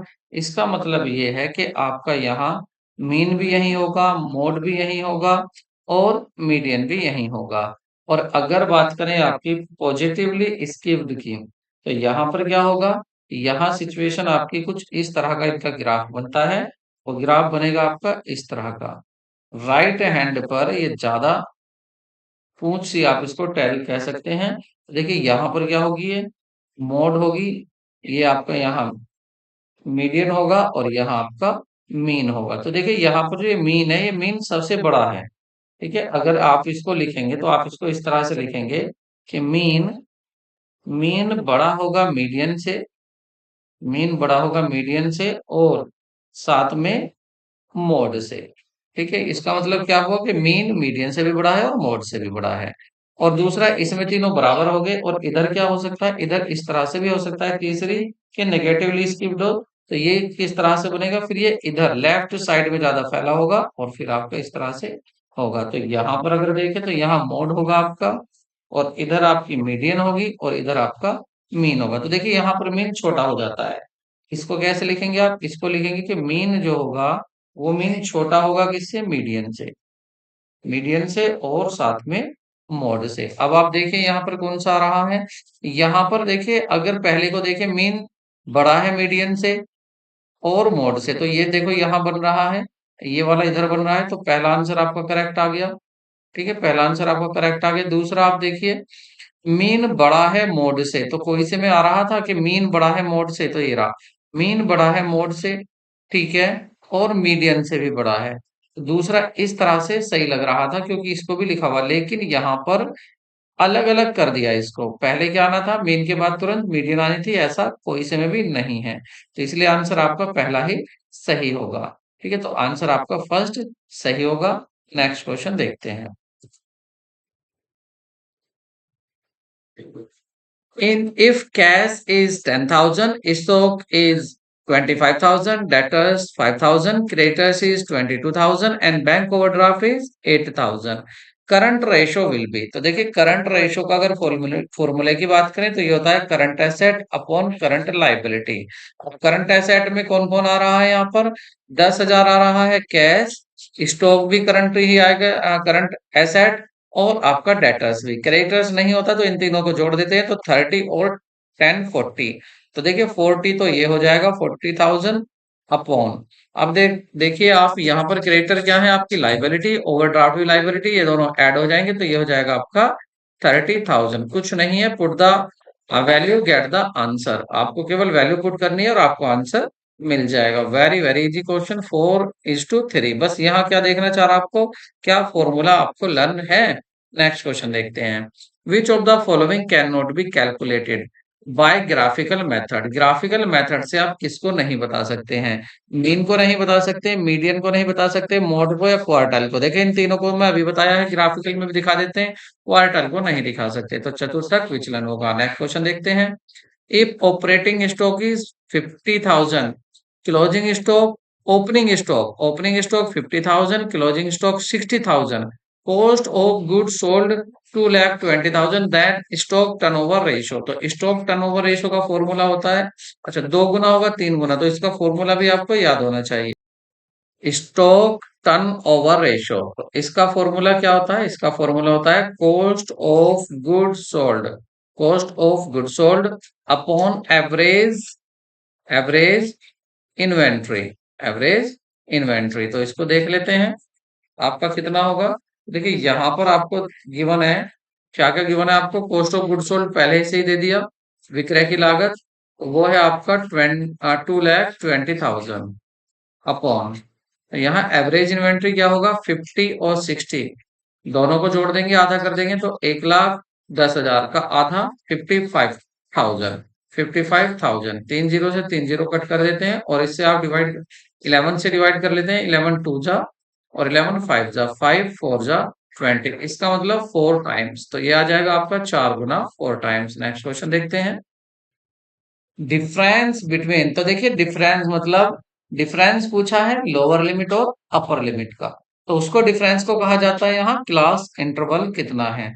तो क्लास इंटरवल को यहाँ दिया हुआ है मैग्नीट्यूड ऑफ क्लास इंटरवल, वर्ग अंतराल का परिमाण, तो आंसर आपका दूसरा सही होगा। मिड पॉइंट क्या होता है, यदि हम लोअर लिमिट और अपर लिमिट, अगर हम लोअर लिमिट अपर लिमिट को ऐड करके 2 से डिवाइड करते हैं, वो होता है हमारा मध्य बिंदु या मिड पॉइंट, बट यहाँ क्लास इंटरवल होगा कि 10 से 20 तक।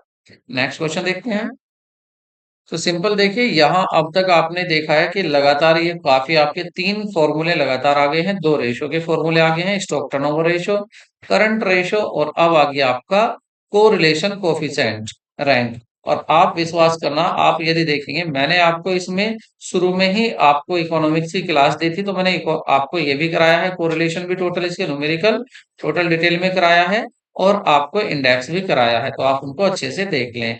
तो इसमें कौन सा फॉर्मूला होगा, सिंपल फॉर्मूला होता है आपका 1 - 6 सिग्मा d² और अपॉन एन, और एन स्क्वायर -1, यहाँ 3 मत लिख देना, ये ध्यान रखना है आपको। नेक्स्ट देखते हैं, कोरिलेशन इज ऑलवेज, जो कोरिलेशन हमेशा होगा वो -1 से लेकर +1 तक के बीच होता है। नेक्स्ट क्वेश्चन देखते हैं, A, B are two independent event in the simple space, then P, A and B is equal to। देखिए सही आंसर यहाँ पर क्या होगा, आंसर आपका 4 करेक्ट होगा। ये दो नमूना स्थान को दो स्वतंत्र घटनाएं हैं, पी ए और बी, तो ये किसके बराबर होगा, P A into P B. Next देखते हैं, इशू बोनस शेयर इससे डिक्रीज नहीं होगी इक्विटी ओनर्स की। रिडक्शन ऑन डिवेंचर, ये डायरेक्ट नहीं लेकिन इनडायरेक्टली ये इक्विटी को कम कर सकता है। रिडक्शन ऑफ प्रेफरेंस शेयर या परचेज ऑफ बिल्डिंग, और रिडक्शन ऑफ प्रेफरेंस शेयर, इससे क्या होगा, अगर आपने रिडक्शन कर दिया है प्रेफरेंस शेयर तक, तो यहाँ शेयर होल्डर भी क्या होते हैं, ओनर्स ही हैं, तो ओनर्स की यहाँ इक्विटी कम हो रही है, तो आपका आंसर 3 सही होगा। ठीक है, क्योंकि यहाँ पर आपने रिडक्शन कर दिया है किसका, अपने शेयर का ही रिडक्शन कर दिया है, कम कर दिए हैं उनको, आंसर आपका 3 सही होगा। नेक्स्ट क्वेश्चन देखते हैं, income and expenditure account of school will be debited. तो देखिए खर्चे डेबिट होते हैं यहाँ पर और इनकम क्रेडिट होती है। तो यहाँ पर आप देखेंगे ट्यूशन फी इनकम है, annual price given out of the price fund, ये फंड अकाउंटिंग बैलेंस शीट में से होता है। और cost of map of geography, यहाँ जो कॉस्ट आई है ज्योग्राफी के मैप पर, ये खर्चा है और ये डेबिट होगा आपका। और किससे?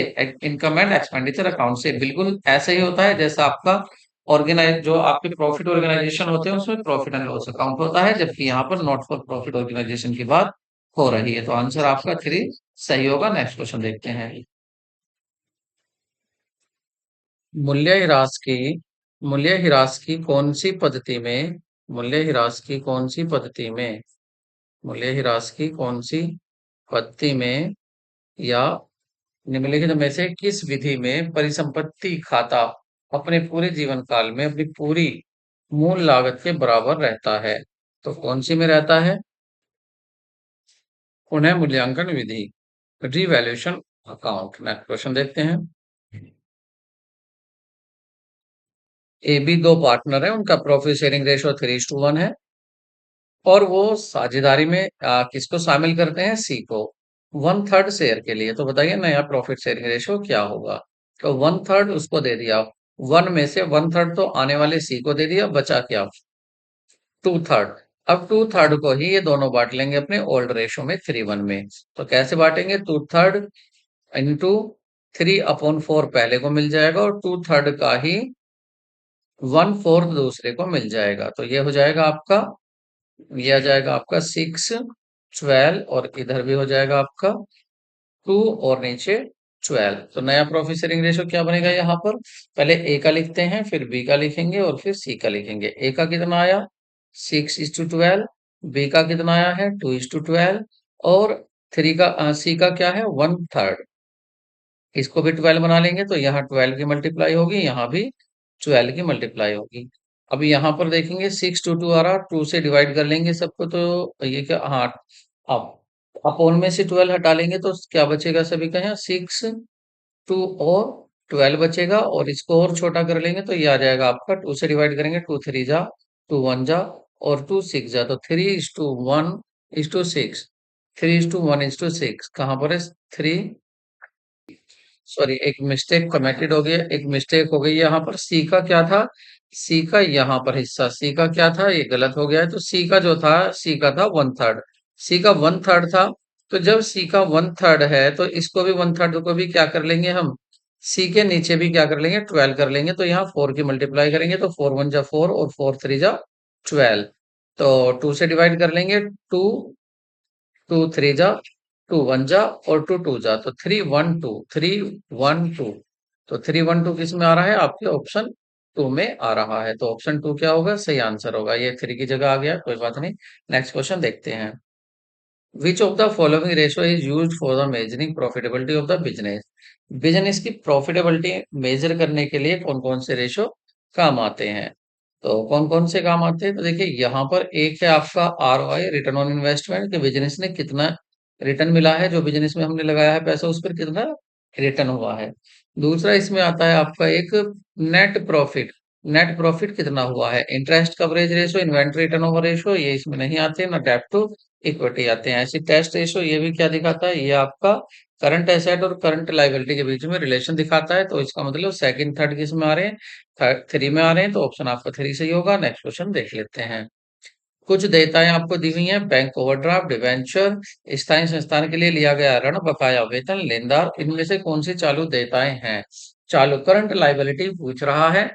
तो करंट लायबिलिटी जो इस एक साल में दिया जा सकता है, देखिए बैंक ओवरड्राफ्ट और आपके बकाया वेतन और आपके क्रेडिटर्स, ये क्या है सभी? ये आपकी करंट लायबिलिटी है। तो इनको देख लेते हैं किस में आ रहा है। 1 और आपका 4th और आपका यहाँ पर 5th। तो 1/4 5th, 1/4 5th आ रहा है आपका थर्ड में। नेक्स्ट क्वेश्चन देख लेते हैं।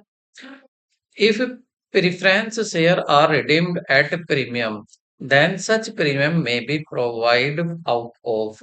देखिए अगर आप प्रीमियम पर रिडम्पशन कर रहे हैं किसका? प्रेफरेंशियल शेयर का, तो शेयर प्रीमियम अकाउंट और प्रॉफिट एंड लॉस अकाउंट में से कर सकते हैं इनको रिडम्पशन, शेयर कैपिटल से कर सकते हैं, प्रॉफिट और लॉस अकाउंट से कर सकते हैं, प्रॉफिट एंड लॉस अकाउंट से, या कैपिटल रिडम्पशन रिजर्व से कर सकते हैं। तो जो कैपिटल रिडम्पशन रिजर्व है उसमें से हम इसको पूरा कर सकते हैं, इनको रिडम्पशन कर सकते हैं। तो ऑप्शन आपका 4 सही होगा। नेक्स्ट देख लेते हैं। Variable cost is 30%, fix cost 1,20,000, break even point would be. यहाँ पर आपसे परिवर्तनशील लागत देखिए, अगर हम यहाँ पर बीईपी की बात करें, बीईपी, तो देखिए इसका एक फॉर्मूला होता है जिसमें आप वेरिएबल कॉस्ट मतलब आप फिक्स कॉस्ट को यूज कर सकते हैं। तो वो होता है आपका fix cost upon profit volume ratio, profit volume ratio और इनटू 100। ठीक है। अब यहाँ पर आपका प्रॉफिट वॉल्यूम रेशो नहीं है आपके पास, तो प्रॉफिट वॉल्यूम रेशो का फॉर्मूला सुन लीजिए।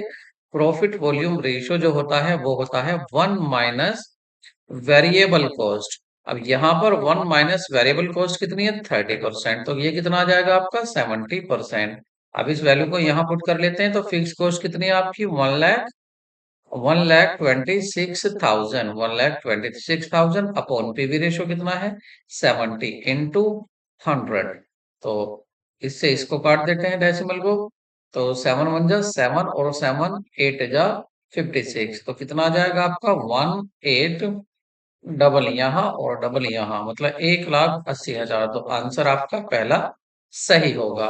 क्वेश्चन आपको याद रखना है। देखिए मैंने आपको एक चैप्टर कराया है management accounting, break even point, आप आरपीएससी में कराया है उसको। आप आरपीएससी की प्ले लिस्ट में जाकर इन चैप्टर को पूरा कर ले, क्योंकि इससे 4-5 क्वेश्चन पूछे जाते हैं एक ही चैप्टर से। नेक्स्ट क्वेश्चन देखते हैं। Which method of costing is used in the hospitals? अस्पतालों में लागत निर्धारण की कौन सी विधि उपयोग में लाई जाती है? यहाँ पर मैंने ये भी आपको पूरा कराया है, आप इसको लागत निर्धारण की विधियां, ये भी आरपीएससी में मैंने पूरा चैप्टर कराया है, उसमें किसमें कौन सी विधि काम आती है वो यहाँ पर दिया हुआ है। तो इसका सही आंसर होगा आपका फर्स्ट, क्योंकि जितने भी मतलब सर्विस और सेक्टर होते हैं, सर्विस सेक्टर में यूज की जाती है ऑपरेटिंग कॉस्टिंग। अब ये भी तो हॉस्पिटल भी तो सर्विस देते हैं, कोई ये प्रोडक्ट थोड़ी ना बेचते हैं, तो इनका भी आंसर फर्स्ट भी होगा। नेक्स्ट क्वेश्चन देख लेते हैं। Cost plus contract is use to, cost plus contract कहाँ यूज किया जाता है? लागत और अनुबंध किसके लिए उपयोग किया जाता है? तो ये दोनों के लिए ही उपयोगी होता है, कॉन्ट्रैक्टर के लिए भी और कॉन्ट्रैक्टी के लिए भी। कोस्ट प्लस कॉन्ट्रैक्ट दोनों के लिए यूजफुल होता है। और ऑप्शन आपका 3 सही होगा। नेक्स्ट देखते हैं। Administration and management overheads are recovered as a percentage of, प्रशासन और प्रबंधन ऊपरी व्यय की वसूली प्रतिशत के रूप में की जाती है प्रत्यक्ष सामग्री से, प्रत्यक्ष मजदूरी से, मूल लागत से, कारखाना लागत से। तो ये जो यहाँ लिए जाते हैं ये लिए जाते हैं आपके फैक्ट्री कॉस्ट से। तो आंसर आपका फोर्थ सही होगा। नेक्स्ट क्वेश्चन देखते हैं। The distinction between management and administration is confusing, the statement is of Newman, Fayol, Brech, Kimball and किम्बाल।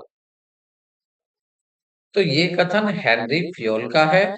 Henry Fayol ने कहा था कि प्रबंधन और प्रशासन के बीच अंतर भ्रामक होता है, क्योंकि कहीं पर प्रबंधक को बड़ा बनाया जाता है और कहीं पर प्रशासन को बड़ा बनाया जाता है, कहा जाता है। तो आपका ऑप्शन दूसरा सही होगा। नेक्स्ट क्वेश्चन देखते हैं। According to the George R Terry, the type of planning are, George R Terry के अनुसार नियोजन के प्रकार होते हैं। सिंपल क्वेश्चन है, ये होते हैं आपके फोर टाइप्स के होते हैं प्लानिंग, किसके अनुसार? जॉर्ज आर टेरी के। नेक्स्ट क्वेश्चन देखते हैं। In the enterprises organisation is established by board of director, middle management, lower management, top management. कह रहे हैं in an enterprises organising establish, तो ये जो ऑर्गेनाइजिंग होता है ये बोर्ड ऑफ डायरेक्टर्स निर्देशन मंडल के द्वारा होता है। नेक्स्ट क्वेश्चन देखते हैं। The theory unsuitable for higher post of organisation is traditional theory, modern theory, new traditional theory, none of these. संगठन के उच्च पदों के लिए अनुपयुक्त सिद्धांत हैं, संगठन के उच्च पदों के लिए अनुपयुक्त सिद्धांत है। पारंपरिक सिद्धांत होगा, आधुनिक सिद्धांत होगा, नव पारंपरिक सिद्धांत होगा, या इनमें से कोई नहीं। तो ये होता है नव पारंपरिक सिद्धांत। नेक्स्ट क्वेश्चन देखते हैं। Function of staffing is recruitment, training, placement, perform all these function. तो स्टाफिंग में क्या होता है? रिक्रूटमेंट होता है, ट्रेनिंग भी दी जाती है, प्लेसमेंट भी होता है, इसलिए सारे काम ही होते हैं। नेक्स्ट क्वेश्चन देखते हैं। When customs duty is levied according to the weight of goods is known as specific duty, revenue duty, excise duty and volume duty। तो सही होगा स्पेसिफिक ड्यूटी, विशिष्ट शुल्क। Next, complete consolidation of business can be achieved through. व्यवसाय का पूर्ण समेकन, समाकन या समालेखन निम्नलिखित के माध्यम से प्राप्त किया जा सकता है। इंटरलॉकिंग डायरेक्टरशिप के, संयोजन ट्रस्ट के, या समामेलन से, या ये सभी से। सही आंसर होगा आपका अमालगमेशन, समामेलन से। नेक्स्ट क्वेश्चन देखते हैं। Limited partnership means that the liability of the all partners is limited, liability of some partners is limited, the number of partners is limited, the capital of the business is limited। तो सही answer होगा liability of some partners are limited। कुछ partners की जो भागीदारी होती है वो क्या होती है? सीमित होती है। नेक्स्ट क्वेश्चन देखते हैं। An association of 46 person not registered under Companies Act but carrying a business is called। देखिए कंपनी एक्ट के तहत भी क्या नहीं है? वो पंजीकृत नहीं है, तो पहली बात तो वो कंपनी नहीं हो सकता, तो वो कंपनी नहीं है, पहली बात तो ये हो गया है। उसके बाद दूसरा देखते हैं पार्टनरशिप। पार्टनरशिप में मैक्सिमम कितने हो सकते हैं पार्टनर्स? मैक्सिमम हो सकते हैं आपके, हाँ 50 हो सकते हैं। ठीक है, पार्टनरशिप में मैक्सिमम 50 हो सकते हैं। ठीक है, तो पार्टनरशिप हो सकता है। एन इलीगल एसोसिएशन, क्या एक इलीगल एसोसिएशन हो सकता है? देखिए उस टाइम तो था जब ये क्वेश्चन आया था, उस टाइम पर क्या था? मैक्सिमम 20% थे। पार्टनरशिप में मैक्सिमम 20% होते थे, लेकिन अब क्या है? अब कितने हैं आपके? 50% हो सकते हैं। तो अब जो होगा इसका आंसर अब होगा कि ये एक पार्टनरशिप है, इलीगल एसोसिएशन नहीं कह सकते, पब्लिक कंपनी नहीं कह सकते, क्योंकि ये पब्लिक कंपनीज एक्ट में रजिस्टर्ड नहीं है। तो अब ये होगा एक साझेदारी। A private company does not publicly invite subscription of share, restricted the right of transfer of share, limited the number of its member appointment auditor। सही आंसर होगा आपका ए, सार्वजनिक रूप से शेयर की सदस्य आमंत्रित नहीं कर सकती है। नेक्स्ट क्वेश्चन देखते हैं। When one of the following statement is true for the quick grant, निम्नलिखित में से कौन सा कथन सत्य है? अर्ध किराया, all factor of production of the short period, all factor of the production in the long period, fixed factor of the production of the long period, fixed factor of the production in the short period। सही answer होगा आपका अल्प अवधि में उत्पादन के सभी कारक। नेक्स्ट क्वेश्चन देखते हैं। Which one of the following is not included in the net national product NNP at factor cost? Undistributed profit, rent, composition of the fix capital, या इंटरेस्ट। तो सही आंसर होगा आपका इंटरेस्ट। इंटरेस्ट इसमें शामिल नहीं किया जाता है। Undistributed profit, rent, consumption of fix capital ये इसमें शामिल किए जाते हैं एनएनपी में। नेक्स्ट क्वेश्चन देखते हैं। A firm under perfect competition will be a stable equilibrium in the long run if the price is equal to सही आंसर होगा मार्जिनल कॉस्ट। अगर एक कंपनी परफेक्ट कंपटीशन में मार्जिनल कॉस्ट ही receive करिए, it means वो long run तक रह सकती है। नेक्स्ट क्वेश्चन देखते हैं। In India which one among the following formulated the fiscal policy. तो भारत में निम्नलिखित में से कौन सा राजकोषीय नीति तैयार करता है? योजना आयोग, वित्त मंत्रालय, वित्त आयोग, या भारतीय रिजर्व बैंक। तो ये होगा आंसर सही, वित्तीय मंत्रालय, ministry of finance. Next question देखते हैं। Who conceptualized the ideas of paradox of theft? Samuelson, या अमर्त्य सेन, या ब्रानड मेडविल, या पिंगो। पैराडॉक्स ऑफ थेफ्ट का विचार किसने प्रस्तुत किया? तो इसका सही आंसर होगा, आप लिख लीजिए, इसका सही आंसर क्या है? John Maynard, John Maynard Keynes. John Maynard Keynes थे, उन्होंने इसको प्रस्तुत किया था। ठीक है, इसमें आंसर कोई सा भी नहीं है। ये प्रीवियस क्वेश्चन पेपर करा रहा हूँ, जैसे भी उन्होंने क्वेश्चन दिए हैं ऐसे ही मैं करा रहा हूँ, बट आंसर अलग है। नेक्स्ट क्वेश्चन देखते हैं। डॉन पेटिकिन ने has the provided the proportionality rule with the help of. Don Patinkins ने अनुपातिक नियम को किसकी सहायता से सिद्ध किया है?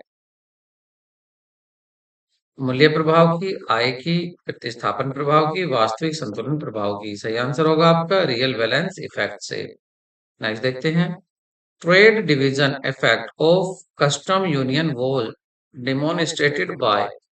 कस्टम यूनियन के व्यापार डाइवर्जन प्रभाव का प्रदर्शन किया गया था। The trade divisional effect of the custom union was demonstrated by. पहला ही आंसर सही होगा, जे विनर के द्वारा दिया गया था। नेक्स्ट क्वेश्चन देखते हैं। Probable error 0.5 and n16 the coefficient of the correlation is. Correlation पूछा है यहाँ पर भी, तो इसको आप सॉल्व कर सकते हैं। प्रोबल एरर की बात कर रहा है, प्रोबल एरर की बात हो रही है, तो ये हो जाएगा वो 0.6745 1 minus R whole square upon under root N, root under root N हो जाएगा। तो यहाँ पर आप इसकी वैल्यू पुट करके देखेंगे तो आंसर आपका आएगा 3। नेक्स्ट क्वेश्चन देखते हैं। Which statement is not correct. कौन सा स्टेटमेंट करेक्ट नहीं है? Q1, QD और P1 इक्वल होते हैं।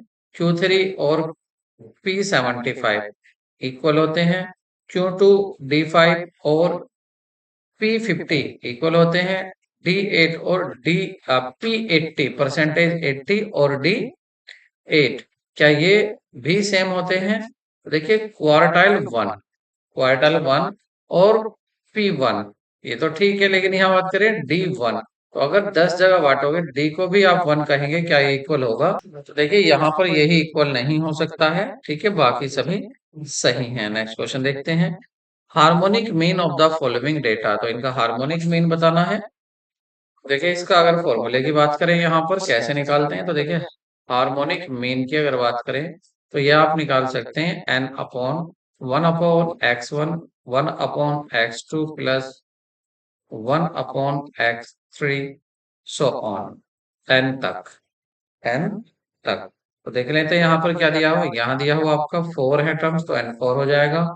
1/6 प्लस 1/10 प्लस 1/15 प्लस 1/20 सभी को ऐड कर लेते हैं एलसीएम लेकर। एलसीएम लेकर इनको ऐड करोगे आप तो ये आ जाएगा आपका, या आप डेसिमल भी सोल्व कर सकते हैं इसको, तो सोल्व करके आपका आ जाएगा ये आपका। और डेसिमल में कट करना आपको, तो ये आ जाएगा आपका 4/डेसिमल में लेंगे तो इनको फिर ऐड करेंगे, ये आ जाएगा आपका 1667 पॉइंट प्लस और 0.110 प्लस 0.667 प्लस 0.05 इनको ऐड कर लेते हैं और ये आ जाएगा आपका 4/0.3834। डेसिमल हटाएंगे, यहाँ 4 टाइम लगा देंगे और इसको कट करेंगे तो ये आपको आ जाएगा 10.43। इसका मतलब आंसर 3 आपका करेक्ट होगा। नेक्स्ट देखते हैं। The system of the recording transaction based on the dual aspect concept is called double entry system. तो डबल एंट्री सिस्टम कहाँ है? डबल एंट्री सिस्टम पहला ही दिया हुआ है, कंफ्यूज नहीं होना है। Next question. Loss of the incomplete contract is transfer to. तो अगर इनकम्प्लीट लॉस हो जाता है, कंप्लीटली लॉस हो जाता है, incomplete loss of incomplete contract, contract पूरा ना होने का जो लॉस होता है, अपूर्ण अनुबंध और हानि को कहाँ पर ट्रांसफर किया जाता है? तो देखिए ये लॉस है और ये लॉस आपका प्रॉफिट एंड लॉस अकाउंट में ही ट्रांसफर किया जाता है। नेक्स्ट क्वेश्चन देखते हैं। विच इंपेरिकल रिलेशन इज करेक्ट। कौन सा रिलेशन करेक्ट है? तो करेक्ट होगा आपका फ्री। नेक्स्ट क्वेश्चन देखेंगे। In which order are the following function of management perform. देखिए सबसे पहले क्या करते हैं, प्लानिंग करते हैं। प्लानिंग के बाद होता है आपका ऑर्गेनाइजिंग। ऑर्गेनाइजिंग के बाद होता है आपका प्लानिंग, और सॉरी प्लानिंग शुरू में आ गया, प्लानिंग, ऑर्गेनाइजिंग, एंड देन आपका डायरेक्टिंग होगा, और डायरेक्टिंग के बाद आपका कंट्रोलिंग होगा। देख लीजिए कहाँ पर आ रहा है ऐसा आपका। प्लानिंग मतलब सी, ऑर्गेनाइजिंग मतलब ए, और उसके बाद है आपका डायरेक्टिंग डी, और डी आ रहा है आपका, डी पर ही आ रहा है, और डी एंड देन बी। तो ये आ रहा है आपका दूसरा, सी ए डी बी। दूसरा ऑप्शन सही होगा। नेक्स्ट देखते हैं। If the cost 18,000 percentage of profit this and the profit will be, तो प्रॉफिट कितना होगा। देखिए कॉस्ट दी हुई है, प्रॉफिट दिया हुआ है। On cost, cost per profit भी दिया हुआ है, तो प्रॉफिट है आपका 18,000 इंटू ये दिया हुआ है इतना, 33 एंड 3 होल। अब यहाँ ये देखना पड़ेगा कि ये आपका परसेंटेज में दिया हुआ है या बिना परसेंटेज के दिया हुआ है। तो देखिए ये दिया हुआ है आपका प्रतिशत है, यानी इतने प्रतिशत, ठीक है, प्रतिशत में दिया हुआ है। तो इसको क्या करेंगे हम, ये हो जाएगा आपका 100/3%। और अगर इस परसेंट को हम हटाएं तो ये क्या हो जाएगा आपका 18,000 इंटू 10/3, और इधर परसेंटेज हटाएंगे तो नीचे आ जाएगा आपका 100। लगाते हैं तो 100 की मल्टीप्लाई, परसेंटेज हटाते हैं तो डिवाइड, तो 100 से 100 कट हो जाएगा, 3 से इसको डिवाइड करेंगे तो 3 6 18, तो आंसर क्या जाएगा आपका 6,000। तो 6,000 आंसर आपका करेक्ट होगा। नेक्स्ट क्वेश्चन देखते हैं। आप कंपनी कैन नॉट इशू, कोई कंपनी जारी नहीं कर सकती रिडेम्बल इक्विटी शेयर, जारी नहीं कर सकती redeemable preference share, redeemable debenture, fully converted debentures, तो रिडेम्बल इक्विटी शेयर इशू नहीं कर सकती। नेक्स्ट क्वेश्चन देखेंगे। In the absence of the any contract, contractory capital profit dissolution of partnership firm is shared among the partners। तो अगर कोई absence है, अगर कोई एग्रीमेंट है ही नहीं पार्टनर्स के बीच में और डिसोल्यूशन हो रहा है, तो पूंजीगत लाभ साझेदारों के बीच साझा किया जाता है। तो पूंजीगत लाभ पूंजी के अनुपात में होगा, साझेदारी के भी होगा, समान रूप से होगा, इनमें से कोई नहीं, तो ये पूंजी के अनुपात में होता है। इसमें कौन सा नियम लग जाता है आपका, इसमें आपका नियम लग जाता है गार्डनर मर्रे का नियम। नेक्स्ट क्वेश्चन देखते हैं। The father of the scientific management, simple question है, ये कौन है, F.W. टेलर है। Next question. A, B sharing profit of the business 3-2. They decided to add with C, who will get 1/3 of X share of profit from A। तो इसको कितना चाहिए, 1/3 of X, 1/3 of A's profit, share profit from A. 1/3 तो लेगा A से, and 1/2 of B's share, B के share के X नहीं है, एस होगा, एज शेयर, एज शेयर का 1/3, और बी से 1/2 ऑफ बी शेयर। ए से लेगा 1/3 ए के शेयर का, बी से लेगा 1/2 बी के शेयर का। तो पूछ रहे हैं न्यू प्रॉफिट शेयरिंग रेशियो क्या होगा। तो देखिए यहाँ पर आपका ए बी सी 3 पार्टनर हो गए, ठीक है। अब आ रहा कौन है यहाँ, सी आ रहा है।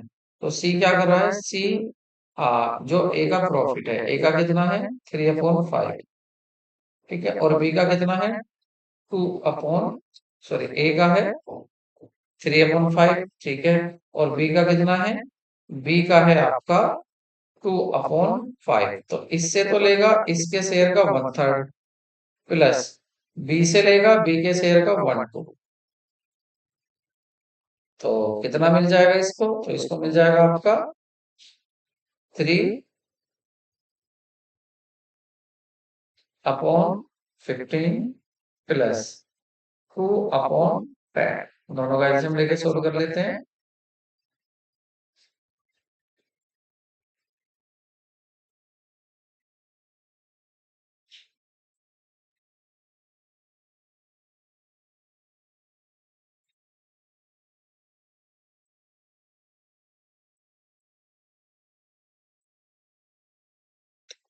15 2 जा और 2 3 जा 6, तो इसका आ जाएगा 12/30।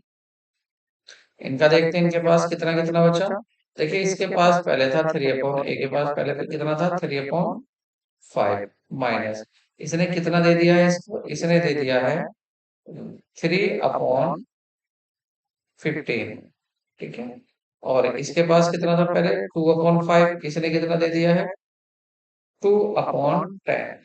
तो ये अपना अपना कम कर लेंगे, इस कैल्शियम 15 ही आएगा। 5 3 3 9 जा माइनस 15 से 15, तो 3 6/15, और इसका आपका 10 एलसीएम लेंगे, 2 तो 2 जा 4 माइनस 2, तो इसका आ जाएगा आपका 2/10। तीनों के रेशो आ रहे हैं, सबके यहाँ 13 30 बना लेते हैं। 30 बनाएंगे तो यहाँ 2 की मल्टीप्लाई, तो ये हो जाएगा 12/30। 30 हटा देंगे बाद में, यहाँ 3 की मल्टीप्लाई करेंगे तो 6/30, और इसका 30 है ही, तो ये आ जाएगा आपका 12। छोटा कर लेंगे और तो ये हो जाएगा आपका 2 1 2 2 1 2, मतलब आपका दूसरा आंसर सही होगा। नेक्स्ट क्वेश्चन देखते हैं। Share allotment account a real account होगा या पर्सनल अकाउंट होगा या आपका नॉमिनल अकाउंट होगा या कॉम्प्लेक्स। देखिए ये जो होता है शेयर कैपिटल, शेयर कैपिटल जो होता है ये आपका पर्सनल अकाउंट होता है, और शेयर का ही पार्ट होता है अलॉटमेंट एप्लीकेशन। ये सब क्या है, शेयर के ही पार्ट है, तो ये हो जाएगा आपका पर्सनल अकाउंट। नेक्स्ट क्वेश्चन देखते हैं।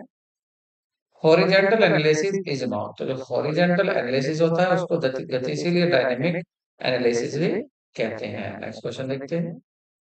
इनफॉर्मल ऑर्गेनाइजेशन इज, अनौपचारिक संगठन शीर्ष प्रबंधन द्वारा बनाया जाता है, बिल्कुल नहीं। लचीला होता है, या संगठनात्मक चार्ट पर दिखाया जाता है, या संगठन के लक्ष्यों को प्राप्त करने के लिए हानिकारक होता है। तो ये लचीला होता है, फ्लेक्सिबल होता है। ठीक है, जो अपने अनुसार कर्मचारी की जगह जुड़ जाते हैं वो होता है अनौपचारिक संगठन। नेक्स्ट क्वेश्चन देखते हैं। Break even point is where, break even point वहां पर होता है जहां पर ना ही प्रॉफिट होता है ना ही लॉस होता है, जितना आपने बनाया उतना आप कमा रहे हैं। आपकी जो कॉस्ट होती है वो आपकी सेल के बराबर हो जाती है। नेक्स्ट क्वेश्चन देखते हैं। The agriculture income is exempted under which of the following section of tax, तो टैक्स का कौन सा सेक्शन है जिसमें एग्रीकल्चर को फ्री किया गया है, वो है सेक्शन 10(1). नेक्स्ट देख लेते हैं। A citizen of India who goes to abroad for purpose of the employment must stay in India to become the residence list। तो रेजिडेंस कब हो सकता है, वो रेजिडेंस हो सकता है यदि वह 182 दिन रहा हो भारत में। नहीं देख लेते हैं। At the end of the account and at the end of the year capital of the one partner 20,000 है। हिज शेयरिंग प्रॉफिट जो है ईयर का वो है 10,000। विड्रॉल किया उसने 5,000, तो बताइए हिज कैपिटल विल बी, तो ड्यूरिंग द ईयर उसकी कैपिटल कितनी रही। तो आप देखिए एट द ईयर कैपिटल कितनी है, 20,000 लास्ट में है।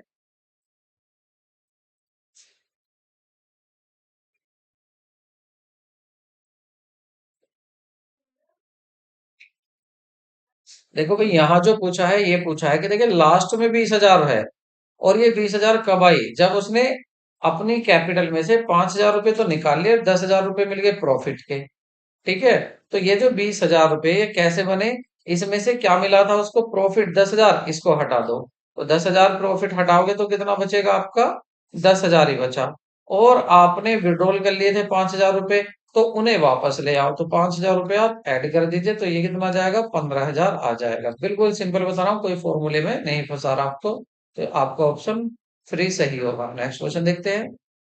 Scatter diagram of two variable X and Y gives the idea about, किसके बारे में आइडिया देता है, कोरिलेशन के बारे में देता है, रिग्रेशन के, फंक्शनल रिलेशनशिप के, ऑल ऑफ दीज या इन सभी के बारे में देता है। Scatter diagram of the two variable X and Y, तो किसके बारे में ये देता है, तो ये आइडिया देता है आपका कोरिलेशन के बारे में, सहसंबंध के बारे में। नेक्स्ट देखते हैं।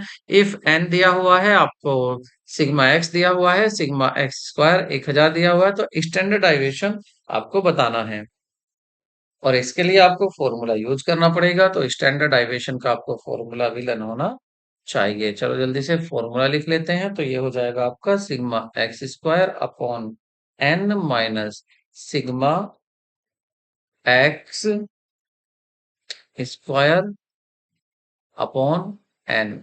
इसको बड़ा ब्रैकेट बना लेते हैं और इसका होल स्क्वायर। आप इसकी वैल्यू पुट करेंगे 1000 अपॉन 11 माइनस 60 का होल स्क्वायर अपॉन 11। इनको आपको सोल्व करना है और सोल्व करके आपका आंसर 8.0 आ जाएगा। तो आंसर आपका पहला ही सही होगा। नेक्स्ट देखते हैं। The purpose of coordination. Coordination का जो पर्पज होता है वो किस लिए होता है? वो होता है ये सभी विलंब को दूर करना, टकराव को दूर करना, सहयोग विकसित करना। All of the above. Next question देखते हैं।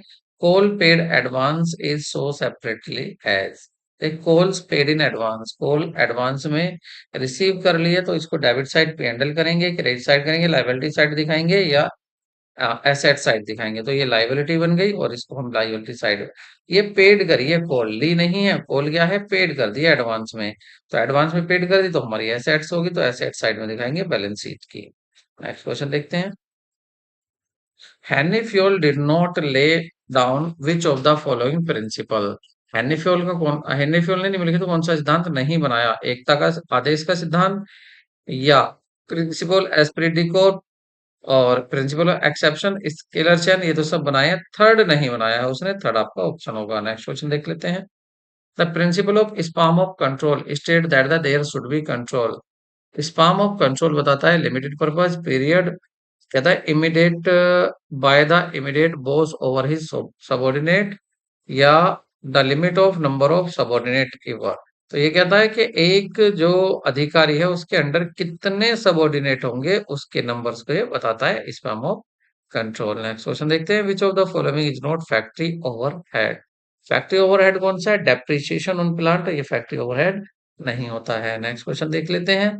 Loss of material due to the fire treated as. जो लॉस हुआ है उसको डायरेक्ट एक्सपेंसेस कहेंगे, नॉर्मल एक्सपेंसेस कहेंगे, ओवरहेड कहेंगे। तो इसको बोलेंगे डायरेक्ट एक्सपेंसेस, प्रत्यक्ष व्यय। नेक्स्ट क्वेश्चन देखते हैं। In the computation of the price index number the price of the base is assume of. तो बेस ईयर का 100 माना जाता है हमेशा अगर आप प्राइस इंडेक्स कैलकुलेट कर रहे हैं। If net cell of the year की दी हुई है 2.5 लाख और डेटर्स आपके 50,000, तो एवरेज कलेक्शन पीरियड कितना होगा? तो एवरेज कलेक्शन पीरियड होगा आपका 73 डेज। फॉर्मूला आपका सिंपल है। क्या फॉर्मूला है आपका? नेट सेल को, नेट सेल और डेटर्स आपको दिए हुए हैं, यहाँ एवरेज डेटर्स भी 50,000 ही माने जाएंगे। तो आप इसको सोल्व कर सकते हैं। नेक्स्ट क्वेश्चन देखते हैं। Discount on issue of debenture should be shown. तो डिस्काउंट ऑफ कहाँ दिखाया जाएगा? एसेट साइड बैलेंस शीट की, लायबिलिटी साइड बैलेंस शीट की, debit side of profit and loss account, या credit side of the profit and loss account. तो ये discount जो होता है ये दिखाया जाएगा आपका एसेट साइड की बैलेंस शीट को। ये क्या है? फिक्टिशियस एसेट बन जाएगा। Next question. The term previous year means. तो प्रीवियस ईयर का मतलब क्या होता है? प्रीवियस ईयर का मतलब होता है फाइनेंशियल ईयर जो चल रही है उससे पहले वाली ईयर को कहते हैं। नेक्स्ट क्वेश्चन देखते हैं। The equation y equal to a plus B X can be represent. तो ये रिप्रेजेंट करती है आपकी regression of x and y को। नेक्स्ट और लास्ट क्वेश्चन देखते हैं। रुपीज पर किलोग्राम इज ये सिंपल यूनिट है, कंपोजिट यूनिट है, यूनिट ऑफ एनालिसिस है, या कोफिशिएंट है? तो ये है आपकी सरल यूनिट है, बिल्कुल सिंपल यूनिट है। यहाँ पर मैंने क्या किया है, लास्ट में कुछ क्वेश्चन बहुत तेजी से किए हैं क्योंकि वीडियो काफी लंबी हो गई है। लेकिन फिर भी अगर कोई क्वेश्चन आपको लगता है कि मैंने उसका आंसर दिया है लेकिन आप सोल्व उसको नहीं कर पा रहे हैं क्योंकि मैंने आपको सोल्व करने के लिए दिया है, तो आप उसको कमेंट बॉक्स में लिख सकते हैं। मैं उस क्वेश्चन को सोल्व जरूर करूंगा। मेहनत बहुत लगती है। वीडियो को लाइक करें और चैनल को सब्सक्राइब जरूर करें। मिलते हैं नेक्स्ट वीडियो में। Take care, bye bye.